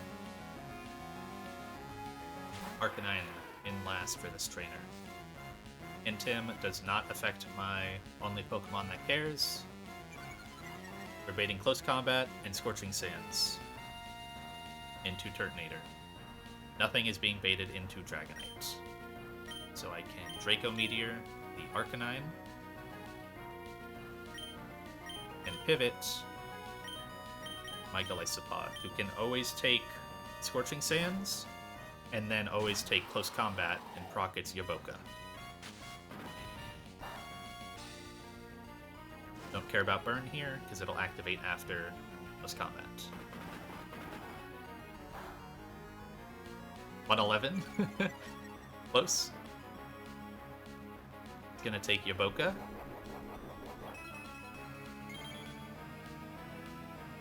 Just a little bit of extra chip.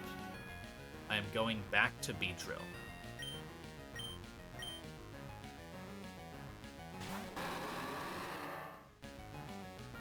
Now this Draco Meteor is going to kill Arcanine. It's so loud.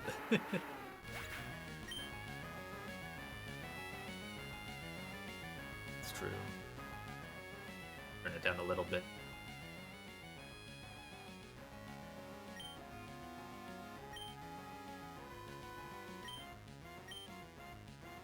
See if I don't think Turtonator is going to level up.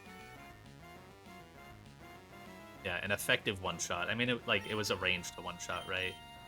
So now I E-Speed, Ninetales, and Poison Jab.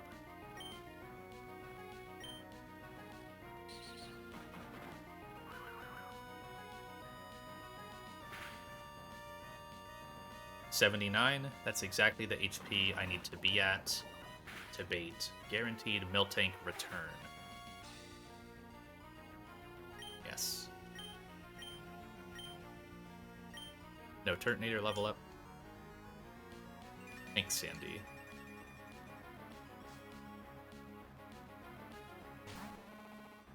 Miltank. So now E-Speed plus other move does not KO, but I'm baiting fast KO return into D-Knight. Go my other really good dragon and just Poison Jab.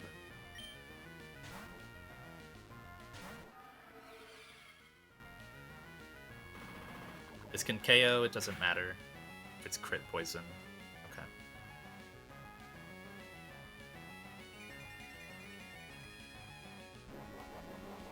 Lefties doesn't matter.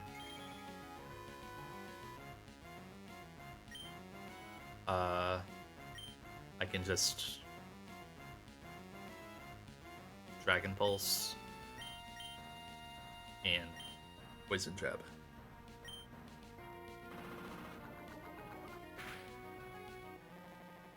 Another BKO for the books. Now Donphan last. I can't click anything that could put the Donphan into Custap range, because then my Dragonite would die.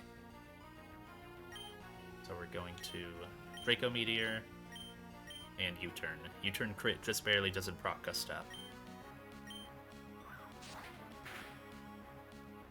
Okay. Go not Turtonators, that way it doesn't get the XP. Min-maxing.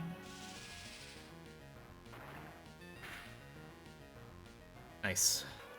It's a really cool fight. And Ninetales was just so tough to deal with. I guess -1 Yaboka, but that's a totally fine investment for this. I don't mind that at all.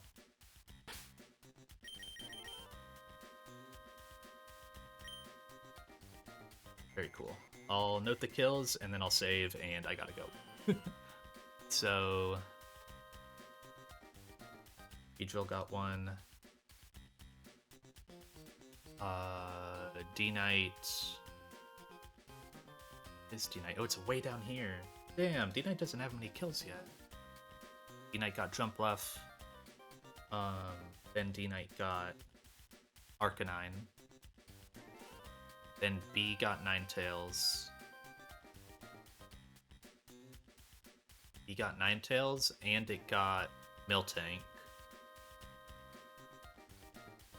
And then Dragapult got its second.